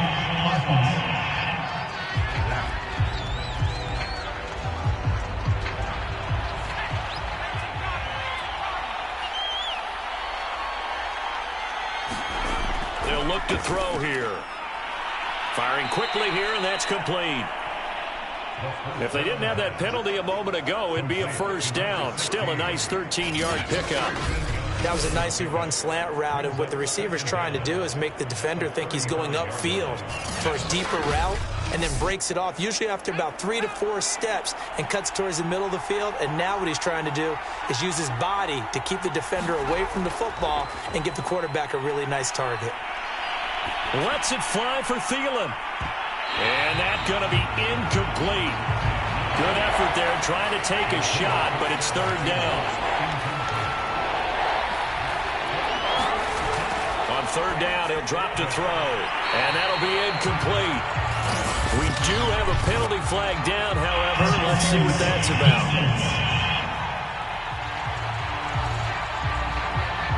So pass interference the call. That's going to set him up with a first down.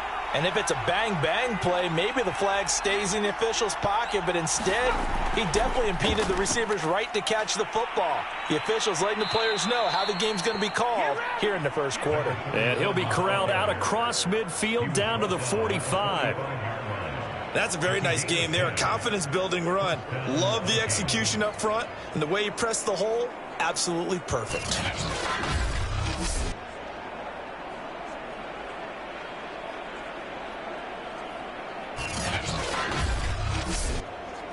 So the ball moves into Lion territory now. Here's 1st and 10 at the 45-yard line. A first carry here for Kene Nwangu. And the reinforcements come in as they're going to stop him behind the line. Officially, it's a 1-yard loss. That's going to bring up 2nd and 11. That was well played there defensively. 2 tight ends in the formation, which essentially gave them 7 blockers up front. Hard to imagine with all that size and beef that they could let a tackler through, but that's exactly what happened. A loss resulted.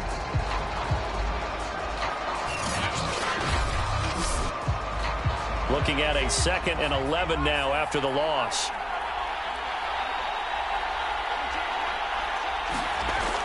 Back to throw here. And that is incomplete. So many times we see teams go on the road and want to lean on their running game, but this crew just announced they're going to try and air it out and make hay downfield.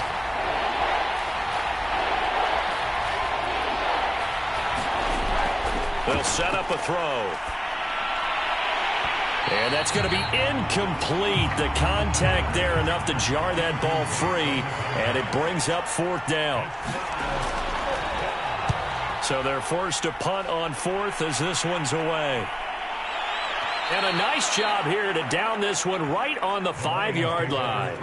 So here are the Lions now backed up for their first drive. And a glance here at the man calling the plays under center, their 6'4" quarterback. So this is where we find out about the game plan and the trust factor, don't we? In this situation, the natural thing is take care of the ball. Run it inside. Everyone cover it. Just, get yourself some room and let your punter punt it out of there. But when you really got a QB you can trust, you might want to take a little shot early and try and create some space. And they'll get him down up past the 15. I guess it's good we can't really read the mind of the defensive coordinator now, huh? Had him pinned back there deep, give up that run. Can't be happy. Yeah, whatever's in his mind right now, we probably couldn't say over the air. Thanks to that last play, a little more room to operate. 1st and 10 at the 18.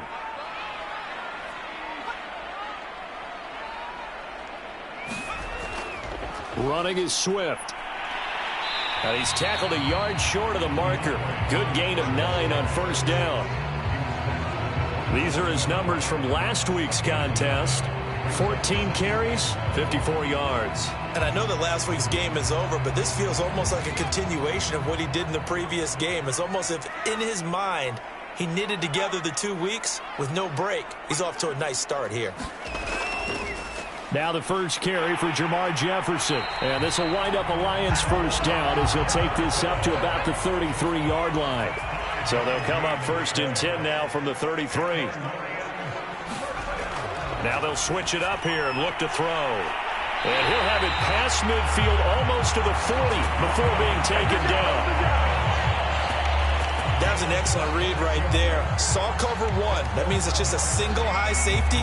So you know if you throw the ball to the outside part of the field, help is going to be a little bit late getting there. And he puts one out there for a big-time completion.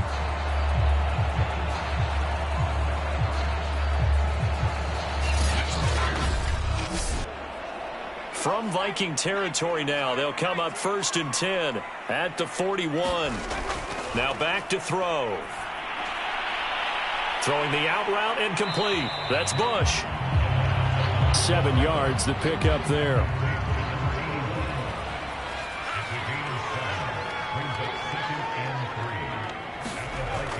On 2nd down, Swift. And he'll be brought down at the 27-yard line. You were telling me this yesterday. That's exactly what they want to do on the opening drive, establish the ground game. Yeah, remember our conversation we were talking about what one of the GMs in the league has told me repeatedly. It's a big man's game, and it's not necessarily size. He's talking about playing some big boy football. Line up, get leverage, knock people back, and establish the run early. It's a 7-yard carry to set them up with a 2nd and 3.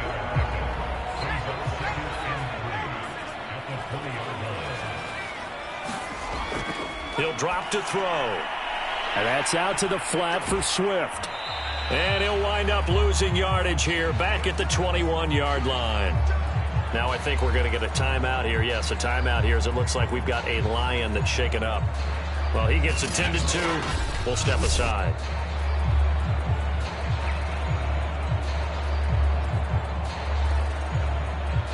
This will be the 8th play of the drive here. 3rd and 4.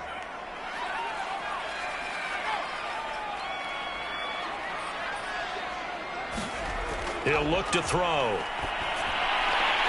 And a quick throw here, that's complete. And he is going to have a Lions first down as he'll be marked down a yard or 2 past the marker following a gain of 6. I don't think it's a surprise they're throwing the football early. We expected that. They told us they were going to come out firing, but 4 for 4 on the opening drive. They like that.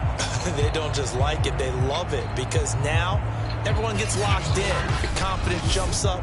Everyone's easy about what they're doing out there. And by the way, they're looking at the sideline thinking to themselves and expressing, let's keep throwing it. We're doing pretty well. Quick hitter here, it's complete. And that's good for a pickup of 10 yards. And it'll be 2nd and very short. On second down now, Swift. Well, they came into this game saying it was important that they set the tone and show that they can run the football. And I believe that they've done that here in the first quarter. First and goal from just inside the 5. They'll look to throw. He's got his man. It's caught for a Lion touchdown. Amon-Ra St. Brown. His third touchdown now on the year. And the Lions are going to take a first quarter lead. An ideal start for them, really. You force the punt, and then you go down and score. And you've got to see a fist pump on the sideline from the head coach, don't you? Because he's turned into his bench, and he's telling his team, this is how we prepare. Force the punt, go downfield and score. I told you guys, it's just like a boxer in the gym preparing for the fight. Now we get to turn it all loose. Extra point by Patterson, up and good. And it's now a 7-0 game.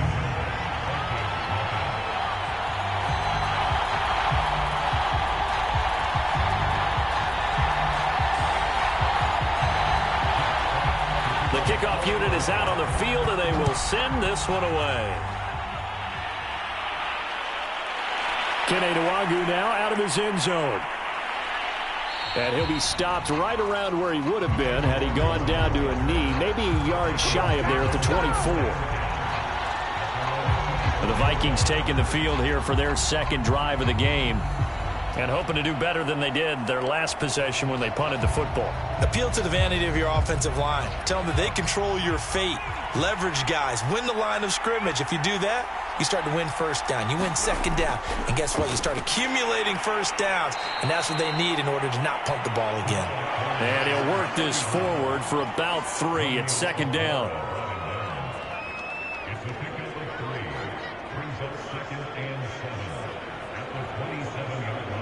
Second down at 7.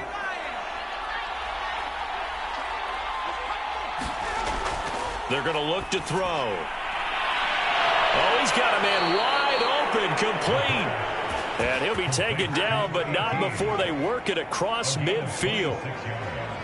Of course, the catch was nice, but how about what happened after? Able to stay on his feet and gain all that additional yardage. So many of these slot guys, I think, have running back in their background.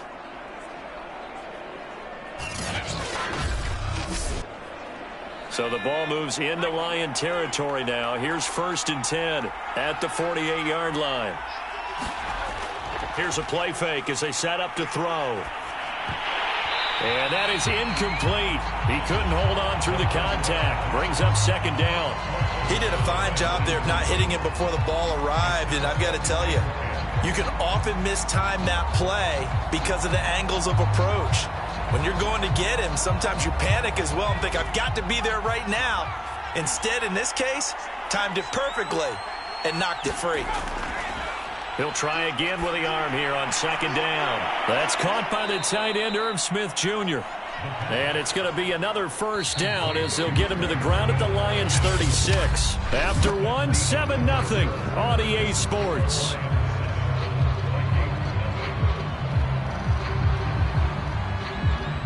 So from the 36 now, 1st and 10. Back to throw again.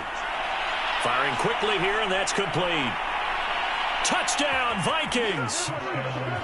A great play there. His 3rd touchdown now on the year. And the Vikings are an extra point away from tying this thing up. A nice throw there by the second-year quarterback. And I don't believe that's the kind of play he would have made as a rookie. Because usually your rookie season is in a continuation of your college days. A lot of one read, and if you don't have it, you just take off and go. Now he's settled in the pocket a little bit more, reading the field and getting to his second and sometimes third progression. That was a nice play.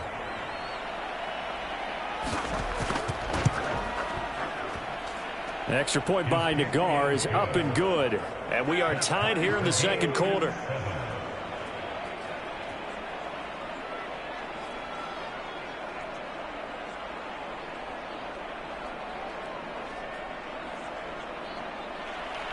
So all even at 7 now as they kick it away. This fielded right at the goal line. And he brings us out past the 20 to the 24.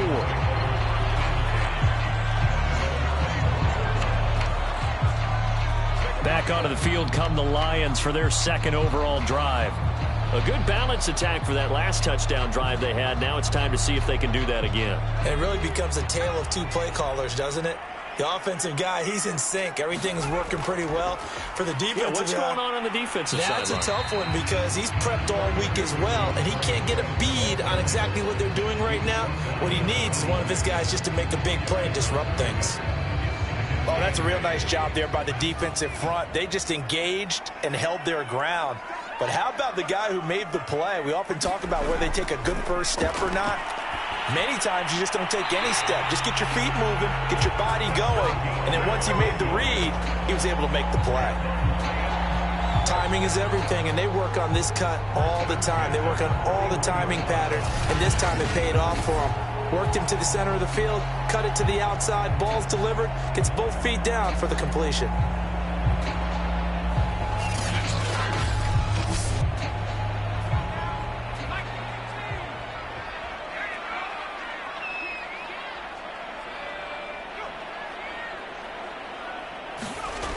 They go play action here on first down. He's going to air one out. Oh, and a bad throw there. It's intercepted. Picked up by Harrison Smith. CD, I know it's just his second year in the league as a quarterback, but that's going to be one when he flips on the tape. He's like, I shouldn't have thrown that ball. No doubt about it, and his coaching staff will be emphatic about he shouldn't have thrown that ball. But remember, second year, as you noted, on-the-job training, so he's got to take this feedback that he's getting, negative or otherwise, and turn it into positives moving forward. Now the Minnesota offense set to take over again. The last possession, these guys were able to tie the game with a touchdown, and now they'll have a chance to move out in front. Yeah, let's give a big assist to the defense who got the ball back. The special teams went out there, handled things. They've got it. They've got momentum. I know they're eager to get out there and put it on display.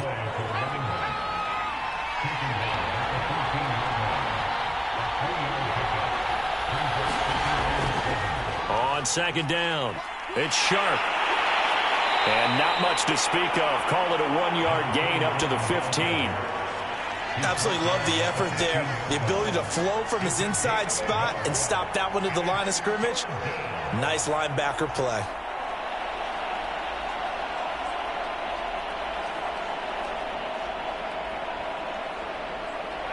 For the Lions, an extra DB in the game now here on third down. He'll look to throw. And that's knocked away and incomplete. The Vikings send out their punter, standing just about on his own goal line.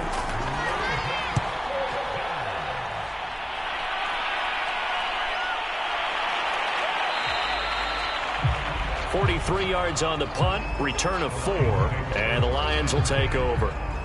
Detroit's offense ready to take over. A tale of two extremes already in this game. A touchdown pass on their opening drive followed by an interception last time out. Now, it sounds like things balance out, right? What's that mythological thing that we do? If you have a candy bar, have a diet soda with it, it balances it out. And we know that's not really true, right? Because the interception, that sting lingers a little bit longer. Got to come out now and put together some nice plays. That catch good for only a couple. And we see another pitch and catch there to the running back. This position just continues to evolve. They become just as critical to the passing attack as a lot of receivers, tight ends, because their ability to make people miss in the open field can really generate big plays for an offense.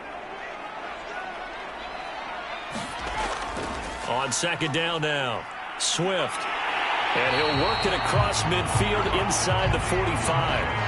50 yards now on the ground on just 7 carries. That was good, tough running right up the middle. And if the defense can't penetrate and make him slow his pace or change direction, that's often the end result.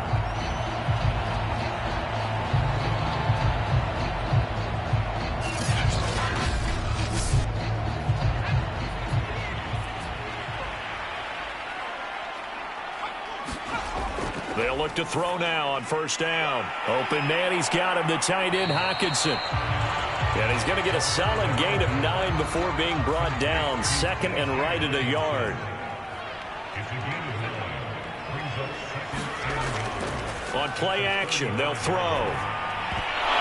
And that is incomplete. A lot of force bearing down on him there. He could not hang on. It's third down. They'll try and run here with Swift. And Swift is not going to get there as they stop him short of the yellow line. Nothing doing on second and third down after that 9-yard gain on first. Remember, that was less than a yard. That was not a full yard. That defense, they were having none of it. Yeah, the surge the offensive line was seeking actually occurred on the other side of the ball. They reestablished the line of scrimmage and stuffed them.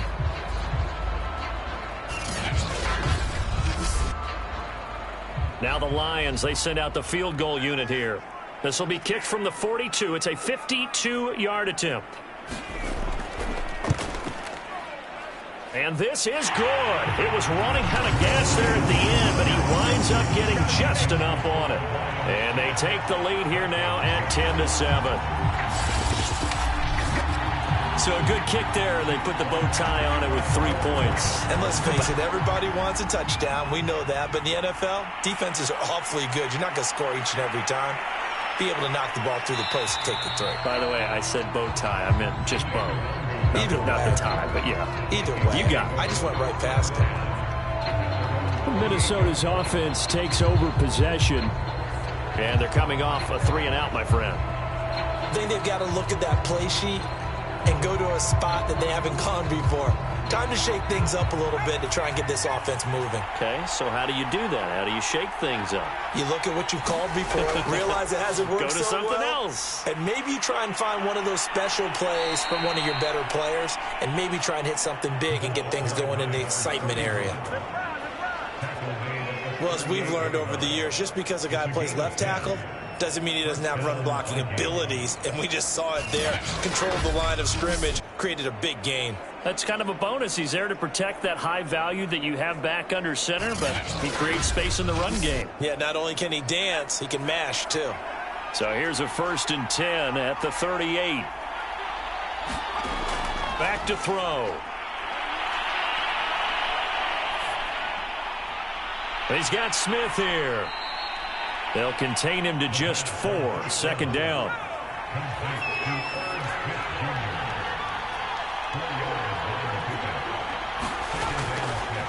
Give left side here for Nwangu.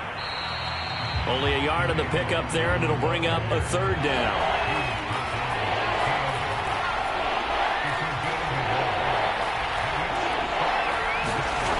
They'll drop to throw. Open man is Thielen. It's complete. And he will have a Vikings 1st down by about a yard as they find a way to convert there on 3rd down and 5.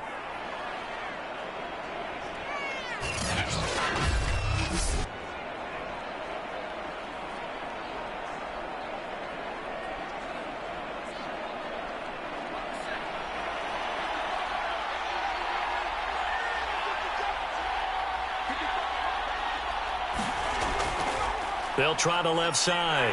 Sharp. And he's going to get it across the midfield stripe into Lion territory. 2 yards on the pickup there. It'll be 2nd and 8. But not much on that run, Charles. No, that's exactly the way to execute a run blitz there. They guessed correctly that they would move the ball on the ground, honed in on it, and stopped them. Mark that down for a win in the defense's column. A throw over the middle, taken in. That catch good for 5. It's 3rd down. I know many people like to throw to the tight end, maybe in a little flexed out position because he creates mismatches with his size. But slot receivers do the same thing with their quickness, their speed, and their route running savvy. The Vikings on 3rd down. Just 1 for 3 thus far. Here it's 3rd and 3. They'll set up to throw. Oh, into a sea of defenders and intercepted. Picked off at the 46. And they get the football. They'll set up shop at their own 49-yard line. So this is something we didn't see at all from this offense in the victory last week. That's a turnover. They didn't have any, but giving the ball away here in the opening quarter. I love the surprise in your voice because it's exactly what you stated. Didn't see it last week, but it was a key to their win. And it'll be a key to this game as well, protecting the football. Didn't get it done there. The Detroit offense ready to begin their drive. Well, what do you think? You get the ball off the turnover near the middle of the field. You take a shot here in the first play? You know I'm big on that. I love when I have great field position. After a turnover, I feel like I might have a little bit off balance. I prefer to take a shot, but a lot of coaches will tell you, you only do it if you trust the guy who's got the football in his hands. Meaning, if it's not there, he won't force it downfield and maybe turn into an interception. He'll go to the check down, go to a second option, and go ahead and take the play that's in front of him. Looking to throw. Is to the sideline and incomplete. Nearly intercepted, in fact, but he couldn't hang on. Fourth down. And on fourth down, on is the punt team sending this one away. And this one sails out of bounds. I think it'll be inside the 25. It will. 24-yard line is where they'll spot it. Here comes the field general leading his offense back out there for the next possession. He's had a solid start to this game, but bottom line is they're losing, so he doesn't care about his stats. He just wants to right the ship on the scoreboard. He wants to actually increase his stats because he feels like if he does, that means things will get better for his team, maybe get him back into the ball game or into the lead. In these situations, I remember playing with a quarterback once where he actually ran out onto the field first ahead of everyone else just to say, "God." And under the Lions' pressure, he's brought down. The Lions will use the first of their timeouts as they'll head to the sideline and talk over what to do next. From the shotgun, he'll look to throw. Over the middle, it's complete. And he will have a Vikings first down as they're able to get the third down conversion. Over the middle, complete. That's sharp. And a gain of 4 gets him right to the midfield stripe. The Vikings going to signal for the first of their timeouts as they'll stop it with just over a minute to go before halftime. From the midfield stripe, they'll look to throw. Now the Vikings will use the second of their timeouts as the stoppage will come with a little under a minute to go in this first half. Again, he'll drop to throw. And they're going to get him. He's taken down for a sack back at the 47-yard line. He finds his man, complete. It's sharp. And he'll take it down shy of the 45 at the 46. The Vikings going to use their third and final timeout as they stop it with 19 seconds to go in half number 1. 7th play in this drive coming up, but a long way to go on third down. He finds his man, complete. That's sharp. And he can only manage to take this thing to the 38, well shy of the first down. Nifty running there, but it'll come on what should be the final play of half number 1.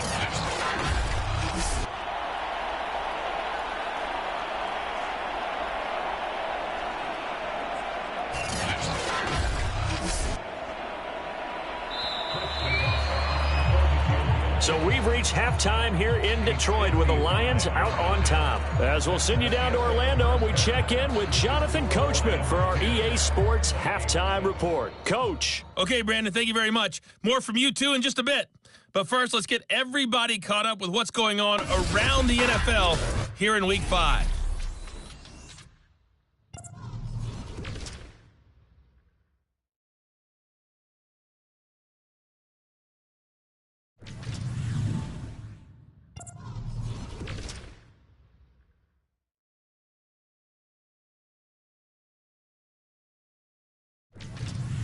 Lastly, let's check on one final game for you. And you can see they are scoreless as they play the second quarter. Meanwhile, in our game, it's been a defensive struggle. Which offense can break through in the second half? To find out, let's hand it over to our broadcast team of Brandon Godden and Charles Davis. All right, Coach, thanks. Yeah, both teams likely to make some changes in what's been a closely fought battle to this point.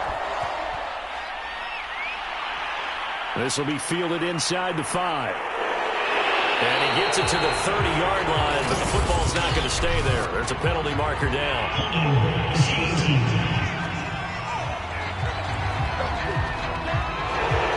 Line of scrimmage, the 15. It's 1st and 10.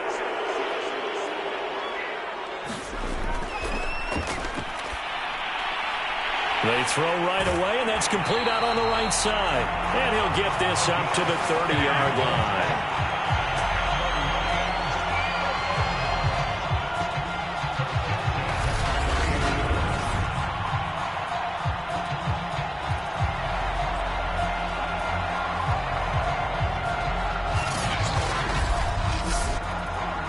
So 1st and 10 now from the 30.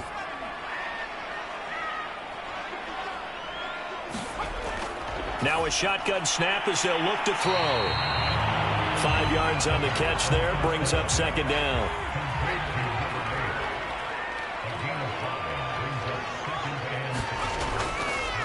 They'll run the draw here with Swift. And unable to get downhill there as he'll take this up to about the 37.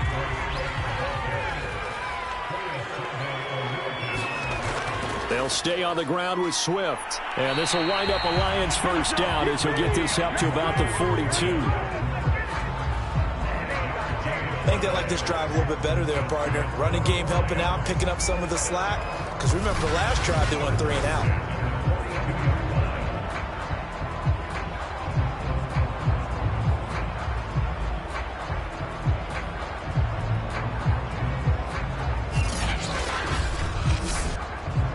So 2 first downs, and that moves the ball to the 42 now, 1st and 10. Off the play fake, he'll look to throw. And he finds a man with a crossing route. And able to rip off a big chunk of yardage before being dropped inside the 40. The goal for any offense versus his own defense, find the holes where guys are available and put the ball on the receiver before any defender can step up and fill it. They did it well there. Perfectly executed crossing route.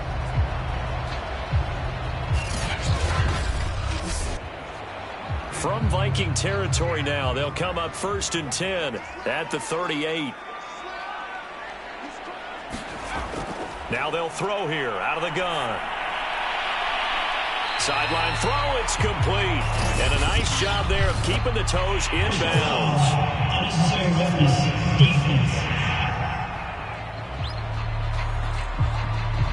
I know it's an emotional game, Charles. You can't do that. And when you get into your film sessions and you argue your case with your coaches, that's exactly what they say at the end. You just can't do it. It costs your team.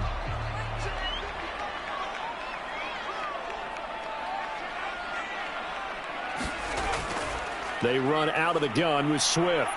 And he'll get 7 yards from the 17 to the 10 before he's taken down.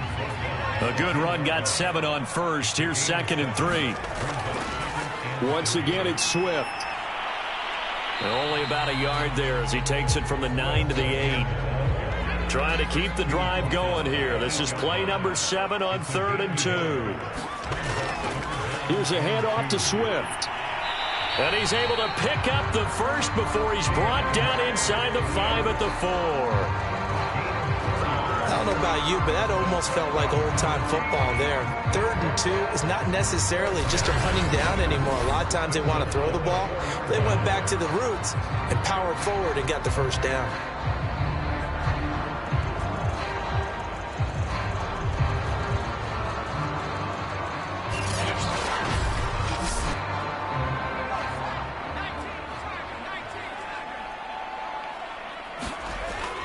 They'll try and run for it on 1st and goal.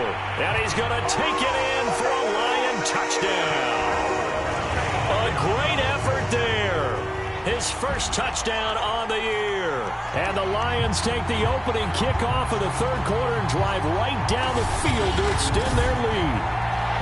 That seemed pretty ideal there for the offense, Charles. You take a little bit of time off the clock here in the 3rd quarter, decent length drive, and you pad your lead as well at the end of it. And what it does is let you feel like you're in control of this game, even more so than a 2-touchdown lead, right? Because you've taken that time off, as you noted, which means they couldn't get you off the field. You ran your playbook the way you wanted to, and you gave your defense some rest. What a big-time drive in that situation.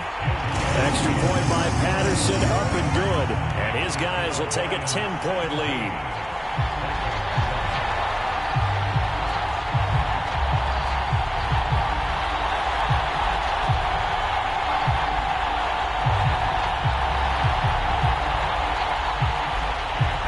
kickoff unit as they run up and send this one away.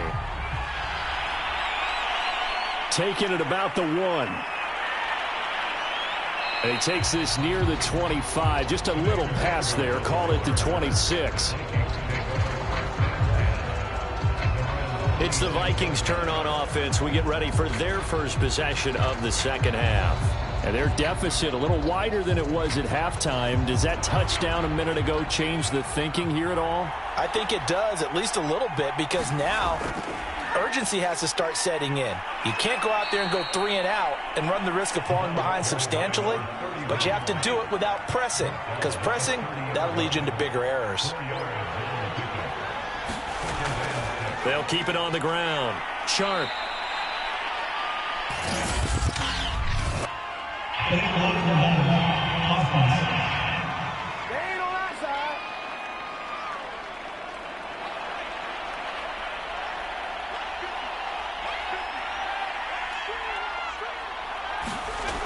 Now he'll look to throw here on 2nd and 10. Got his man complete over the middle. It's Sharp. 4 yards the gain, and it'll bring up a 3rd down.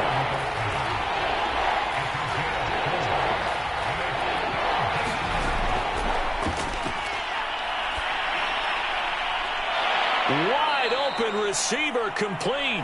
And they're going to have this across midfield and inside the 45. That was a fun one to watch right there. A nice in-breaking route and plenty of room in the middle of the field.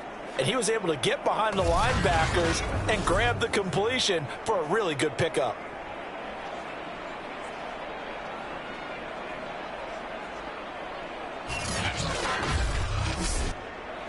So the ball moves into Lion territory now. Here's 1st and 10 at the 44-yard line.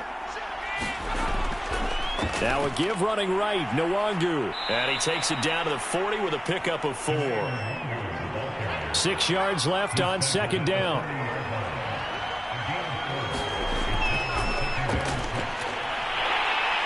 And the Lions pressure too strong. Down he goes. Call it a loss of 5, a big sack to bring up 3rd down. He was still looking through his progressions and going through his receiver options, and while he was doing that, the defense got to him quickly in the pocket. And it was a great example of zone coverage, well executed, well coordinated. All the receivers were covered, and he couldn't evade the rush back in the pocket.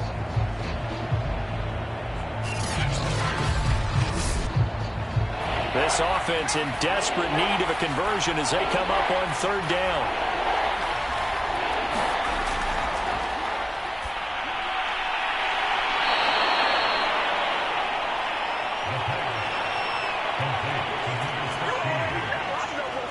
He's such a good route runner. Shows it there on 3rd down. Very proficient and a good pass. And you know what I've observed over the years in the NFL? The better a route runner you are, the more confidence your guy's going to have in you to go to you in important times, because he can trust you being in the right spot and then connected there and picked up a 1st down.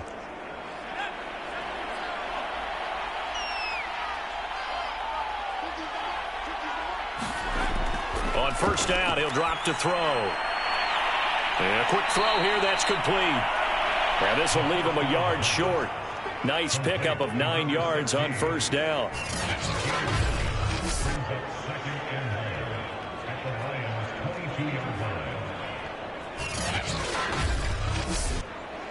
And just a yard to go here on 2nd down. And he'll give it here to his running back. And they'll bring him down at the 18-yard line. Under a minute to go in this 3rd quarter as they come up 1st and 10. They'll keep it on the ground. Sharp. And they work this near the 5. He'll be stopped at the 6. 62 yards rushing for him now to this point. Consecutive plays now where that offensive line has really created a lot of space. And we've seen the confidence rise, haven't we? It borders on arrogance now, and that's that good arrogance, believing you can run the football whenever you get good and ready.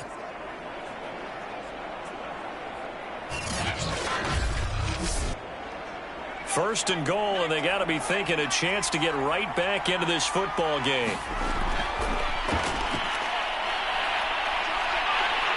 And down he goes. Pressure gets him back at the 14. It'll go as nearly a loss of 10 on 1st and goal, so a disaster there.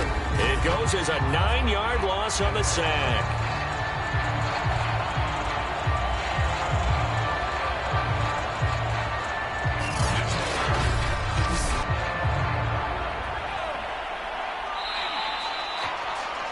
As they come to the line, they will not be able to get off another play as time has run out on this 3rd quarter. We'll return with more after this. You're watching the NFL on EA Sports. So after the sack, here's 2nd and 14. Oh, there's that man again. It's complete. Able to get 9 out of that pitch and catch, but now 3rd and goal.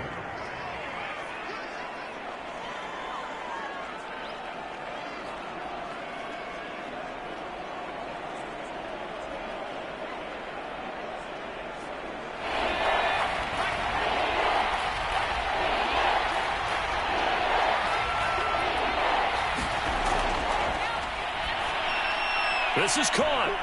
Touchdown.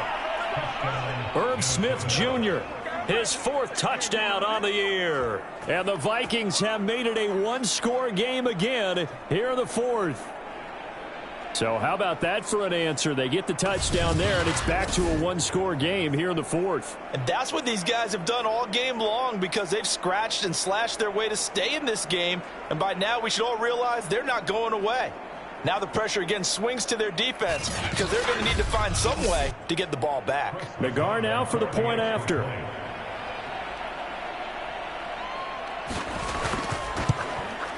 And this is up and good to make it a 17-14 game.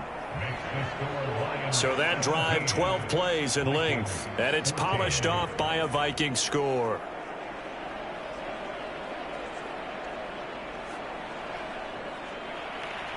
The kickoff team on the field now as they will send this one away. Taken in at the 3. And up to about the 26-yard line, just across the 25. DeAndre Swift heading back out with his Detroit teammates. So after that hot start, the numbers here show the decline. What has the defense done adjustment-wise? Sometimes when you have a running back who's getting off to a hot start, you've got to catch him before he really gets going. So you change what you do across the defensive front. Instead of the linebackers being back a few yards, you bring them up closer. It's what we call mugging the line of scrimmage, taking away a lot of... Oh, a contested ball here, and it's going to be caught. Touchdown, Detroit. A big play there. His first touchdown on the year. And the Lions are able to strike quickly to add on to their lead. And correct me if I'm wrong, that was just a simple fly route, wasn't it? No, there's nothing to correct at all. You've got it down pat. And I just remember as a player, when I'd be in practice sessions and I'd hear 9 from the receivers, that meant fly route, go, look out. That was the 9, and he just kept going all the way into the end zone for the touchdown. Extra point try now for Patterson.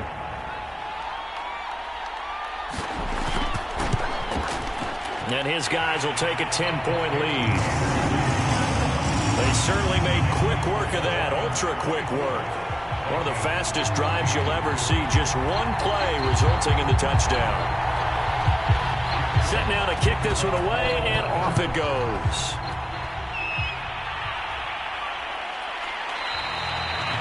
And he'll just sit on this one as their drive will start at the 25. The Vikings head out to take over once again.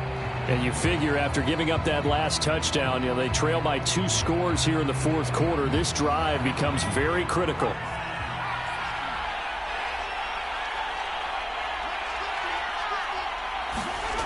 They'll come out throwing here to start the drive. That one into the hands of Thielen, complete. And he's taken down but able to slip across the 35. So here's a 1st and 10 at the 38. Out of the gun, they'll look to throw. Open man, once again it's Thielen. And this will be good for a pickup of 9 to the 46. This possession means so much for them. They've got to focus on this drive and find a way to make this a one-possession game. Yes. Got to get a score. Yeah, so good with a field goal. Don't necessarily need a touchdown.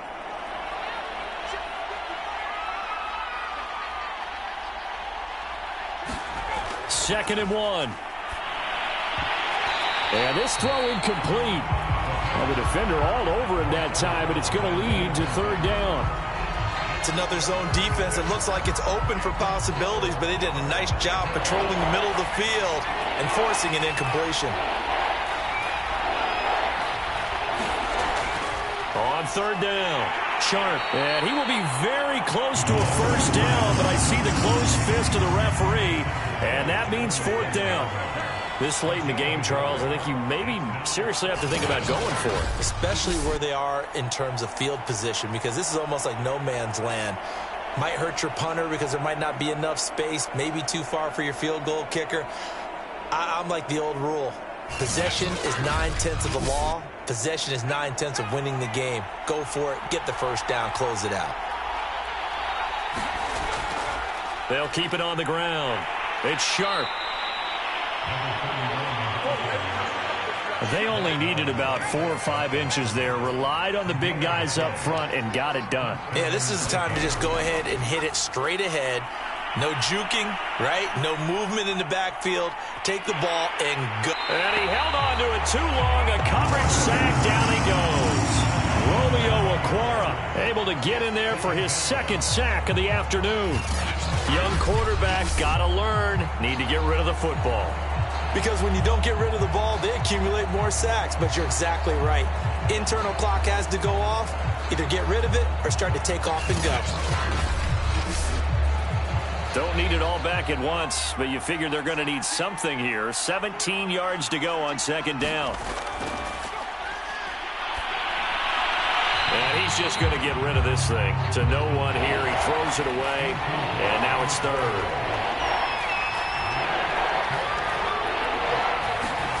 Now on 3rd and long, they'll look to throw. And he comes back with one complete. And he will have a Vikings 1st down as they're able to get the 3rd down conversion. All right, this is the time of the game where they're down a couple scores, and they've really got to get some yards in chunks, and they know the defense doesn't want to give those up, but they've got to find a way to take them anyway. Now the question is, can they string a few of those together?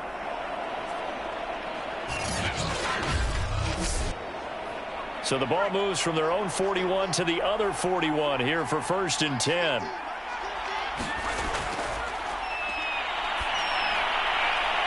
Now this one to his tight end out on the right side. And he is out of bounds, but not before he's inside the 30.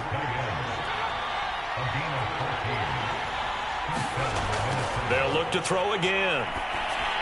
And that's dropped underneath to Nwangu.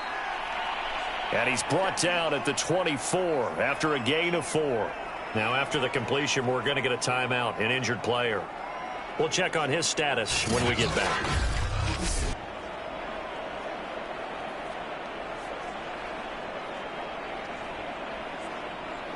Coming up on a 2nd and 6.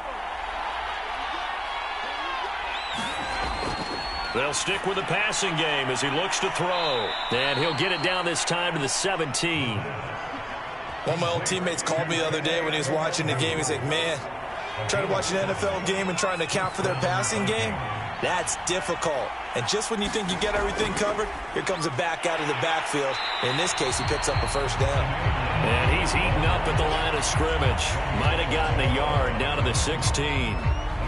Definitely too early to panic, but that is his 4th carry of the game, and collectively has a total 10 yards. So maybe there's no panic, but maybe some concern. Yeah, and maybe a little concern up front because they're not giving him any space right now.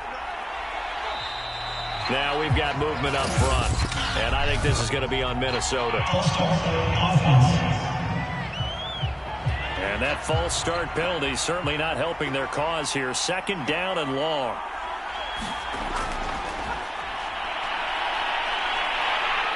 And he's going to go down here, a sack. They push him back to the 34. Well, Zadarius Smith there getting in and bringing him to the ground. Remember, throughout my career here in defensive coaches always say, guys, you got to earn the right to rush the passer. Well, they put themselves in a great spot with this big lead, and they know they've got to throw the ball. These pass rushers have to be salivating. It is pin your ears back time indeed. A long way to go here on 3rd down for the 8th play of the drive.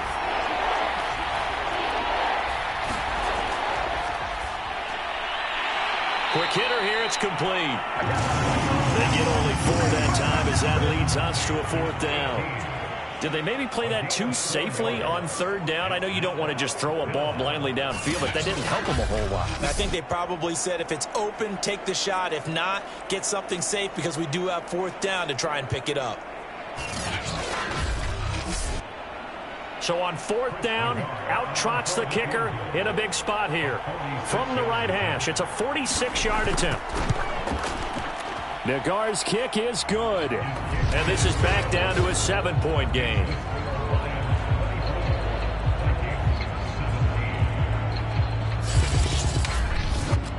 Well, he was a spectator for much of this game. This is his first field goal opportunity of the entire contest, but he's able to connect. Yeah, he had a pretty good seat to this one, didn't he?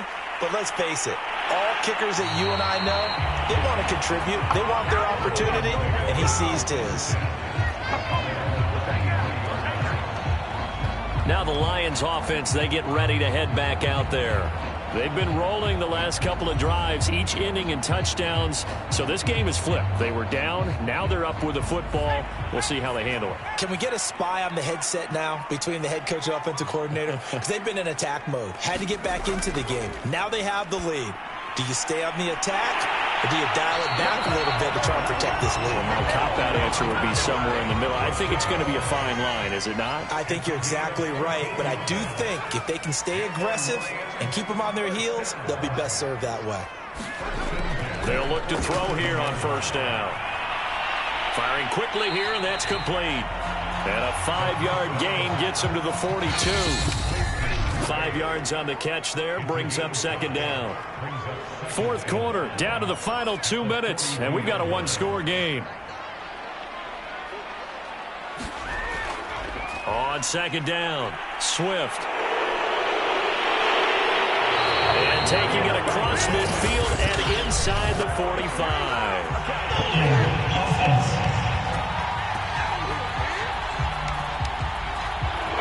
Now they face a 2nd and long following the holding penalty. They'll try and run some clock here as they keep it on the ground. And he'll work this one up to about the 38. And now we're going to get a timeout defensively. So another stop, 1:50 left in the football game. They'll keep it on the ground. Swift, and he won't be close to a 1st down as he runs into a wall right around the line of scrimmage.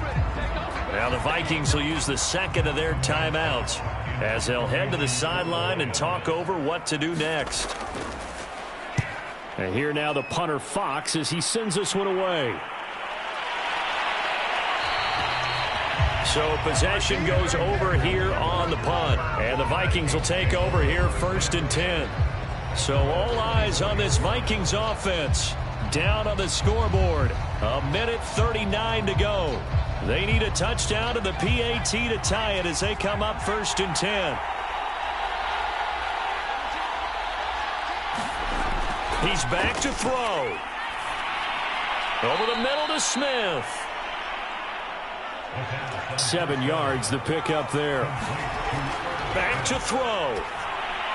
They'll find Nwangu underneath. And he'll be brought down shy of the 40 at the 38-yard line. Now after the completion, we're going to get a timeout, an injured player. While the training staff takes a peek, we'll take a break.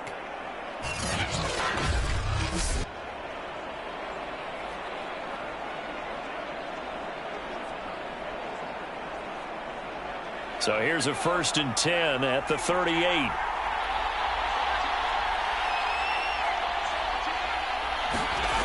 Back to throw. This time for Smith, and it's intercepted. Picked off near the 44. And the return will be stopped at the 34-yard line. Well, NFL quarterbacks have learned the hard way. You're not going to get rich throwing against this guy. He's definitely too good. And this is now his 2nd interception of the ball game. And if I'm running the offense, I've got to tell my guys,